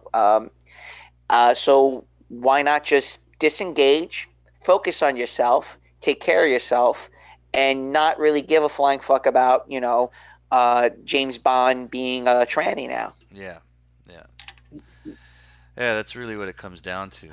Now the question is for Yenocide. Do you understand now where we're coming from with this concept of MGTOW, where, no one's really listening to you. No matter what, it's going to be your fault as a man. I mentioned to Yenocide about regarding his divorce. I go, no matter what, it's going to be your fault. No one's going to want to listen to you. And I've already experienced that regarding his divorce, where I'm like, hey, there has to be another side of the argument here. Why can't we listen to the other side? And that gets completely shunned out. And I see that all the time. If going back to police showing up at your house over a domestic violence dispute, let's say the man calls a cop on his wife. Okay, the cop's going to show up and say, calm down, buddy. It's okay. She's just blowing off steam. But if she was to call the cops on you, you're getting tasered on your front lawn. You see, so that's kind of where I'm going with this, where MGTOW is a way of just somewhat disengaging from the society at large and being not so much introverted, but again, focusing more on yourself and taking care of your own life and not worrying so much about the macro. Yeah, it's like we started. It's the Boy Scouts, but without all the girls. So you do have a bit of a support group as well, because you don't have to lay yourself bare for the scrutiny of a woman or women. You can actually be in an environment that's actually going to give you some ounce of respect, as a man. And that's really what it is. Wolfman says to what you just said, Lamprey, well put, very well put. So, but I'll say, as being indoctrinated with the tenets of this channel and the movement in general tonight, and these are a lot of thoughts that I just have on a daily basis, seem to align with what y'all are talking about, and unlike the Boy Scouts, where the Boy Scouts go out and they do community projects and they are out there trying to spread the word of the Boy Scouts, from the perspective of whether or not this is something, like the question of, well, what do we do with all these fires? Do we take this on the road? Are you outspoken about these views? I personally don't know if that's even really necessary. I think just giving or creating a space, and I hate to even insinuate that this is a safe space, because I think that terminology is just kind of ridiculous, but just to give a platform for these discussions to be had, so we could kind of just vent these things out in a place where there's not going to be judgment. That's doing enough of good work to rest your hat on that and say, this is good enough. It doesn't need to, I don't need to go out because, what are you going to do? What is anybody going to do? I'll quote Homer Simpson, "I'll hide under some coats and hope that somehow everything will work out." Like, that's generally my approach to just all this shit in a hand, in a handbasket kind of thing. But, allowing, again, whether it's a conversation about equal pay or about, I wanted to get to the topic of Tyson Fury, the boxer, and what's going on with him recently. Like, these are just conversations that you generally are finding it more and more difficult to have, even with friends and family. And it's not because I'm some Neanderthal who subscribes to a belief system that is outdated and hateful. It's just because I am a man and I have opinions, and that in and of itself is kind of wrong these days. And it's refreshing to just be able to talk openly about things that bug you. It's not a crime to be annoyed by something. It's not a crime to be turned off by something, like that. It's your right to do that. It's your right to not subscribe to every single thing that you see around you. And we unfortunately are in a place where it seems like we're kind of damned if we do, damned if you don't. Even if we do subscribe to it, it's seen as disingenuous, and if you don't, you're whatever, you're a Nazi. So this is cool, and I'm obviously in support of it, and I appreciate you guys having me on, using me kind of as a test subject to run some of these concepts by and get my take on it. I'm honored to have been a part of tonight's conversation, and I commend all of the people who are part of it, and everybody who tuned in tonight to listen to our conversation, and certainly we'll come back on, and I got plenty more to talk about. So it's great, man. I'm glad to hear it. I mean, we got plenty of material. I mean, we can go on for hours about some of the other things we cover, but just understand that it's something that I've signed on for. I found me and AM have been doing this for going on 2 years next month. We hooked up. We're very like-minded. We get into a little bit of religion. We like talking revisionist history. And MGTOW is really, again, it's a place where we can share our thoughts. We can rant and rave about all the problems that are unfolding in front of us. And we kind of just share our thoughts and opinions and how we can improve each other's lives and not be susceptible to a lot of these evil things. I mean, there is a very evil force that is been impregnated on every important societal aspects, and a lot of people can't seem to realize that. And I think a lot of people have somewhat woken up to it regarding at least last month's spectacle regarding the whole Pride movement. That just is not natural. There's something really nefarious behind that, and you kind of just blow it up. And you start looking at things on the macro scale saying, oh, you know what, maybe that's got something, there's something bad or nefarious behind that. There's a malevolent movement over there. And it can be geopolitical, it can be economic, it could be societal, it can be in your own neighborhood for that matter. So it's really great that you came on. I'm happy we had this conversation. I'm happy that I'm happy to have this conversation with you, Yenocide, because I never actually had these type of discussions with you, nor have I had this discussion with anybody besides my own brother and my father. So it's kind of cool that you are somewhat a part of this channel and the part of the MGTOW manosphere. Yeah. The best.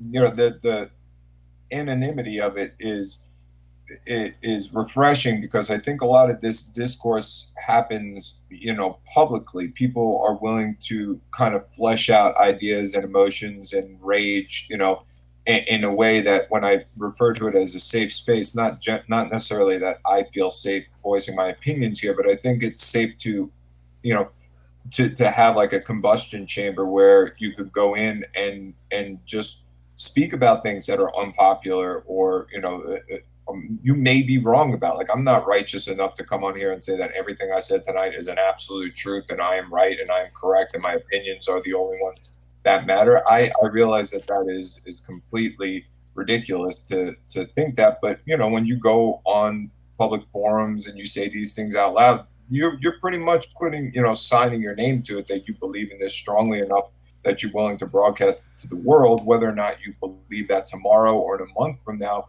it really doesn't matter because it was put out there today. So it's just nice to feel like, you know, you could have a conversation in a place where, you know, it just gives you an atmosphere where you could discuss things and, you know, not necessarily have to put your name to it, you know, but just grow through discourse. I mean, it's a lost art in you know, the culture that we're in currently, where people feel like they could just, you know, sit down and have a conversation and it not be, you know, you don't have to invite women in here to get the other point of view. You know, our point of view is fine. We got plenty to talk about.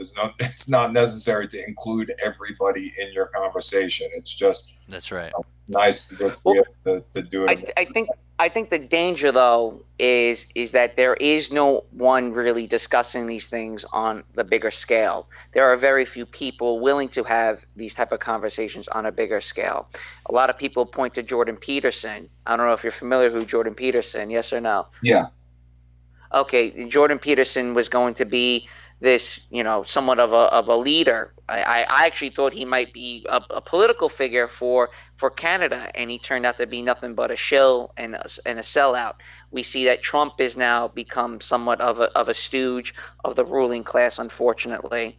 And you know, looking past Trump, post Trump, what will come next? And the more people such as ourselves are silenced, and let's say it's hate speech, or you get your YouTube channel removed or terminated, you get demonetized, and the more and more you keep silencing people who feel strongly about something, that's how demagogues begin to rise. And it's important to make note of that. And I think it's very important because history has a very history, unfortunately, is very ugly, and we're still in the most peaceful time during world history after World War II, and unfortunately, the clouds are turning black.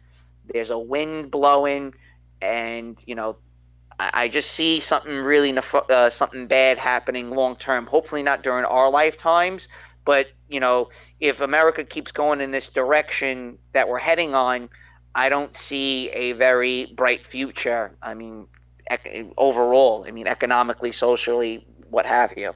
Yeah.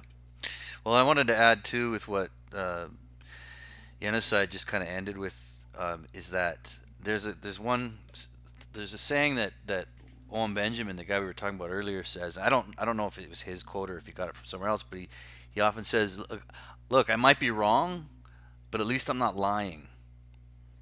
And that's kind of what we're doing here. We're speaking honestly, but yeah, maybe we're wrong about some stuff. Maybe tomorrow we'll fix it, you know. That's a great quote. Yeah, it is. So yeah, that's it. And for the listeners, you who are lucky enough to be on this live stream and see it live, you got to watch a man enter the folds of MGTOW in real time. And we promised that to you, and you got it. So there you go. Don't forget to subscribe. Hit the like button, gentlemen. We're going to call it a night. Again, thank you very much, Yenocide, for coming on. We will have you on again. We can talk history. We can talk whatever you want. We have a nice, small group of dedicated listeners who love to hear this stuff and love to interact, you know, and be a part of it. So we'll have you back. Thanks for everybody, to everybody who interacted too tonight. That's really awesome. All right, guys. Good night. Remember, be safe, be wise, be MGTOW, and we'll see you again next weekend. Take care.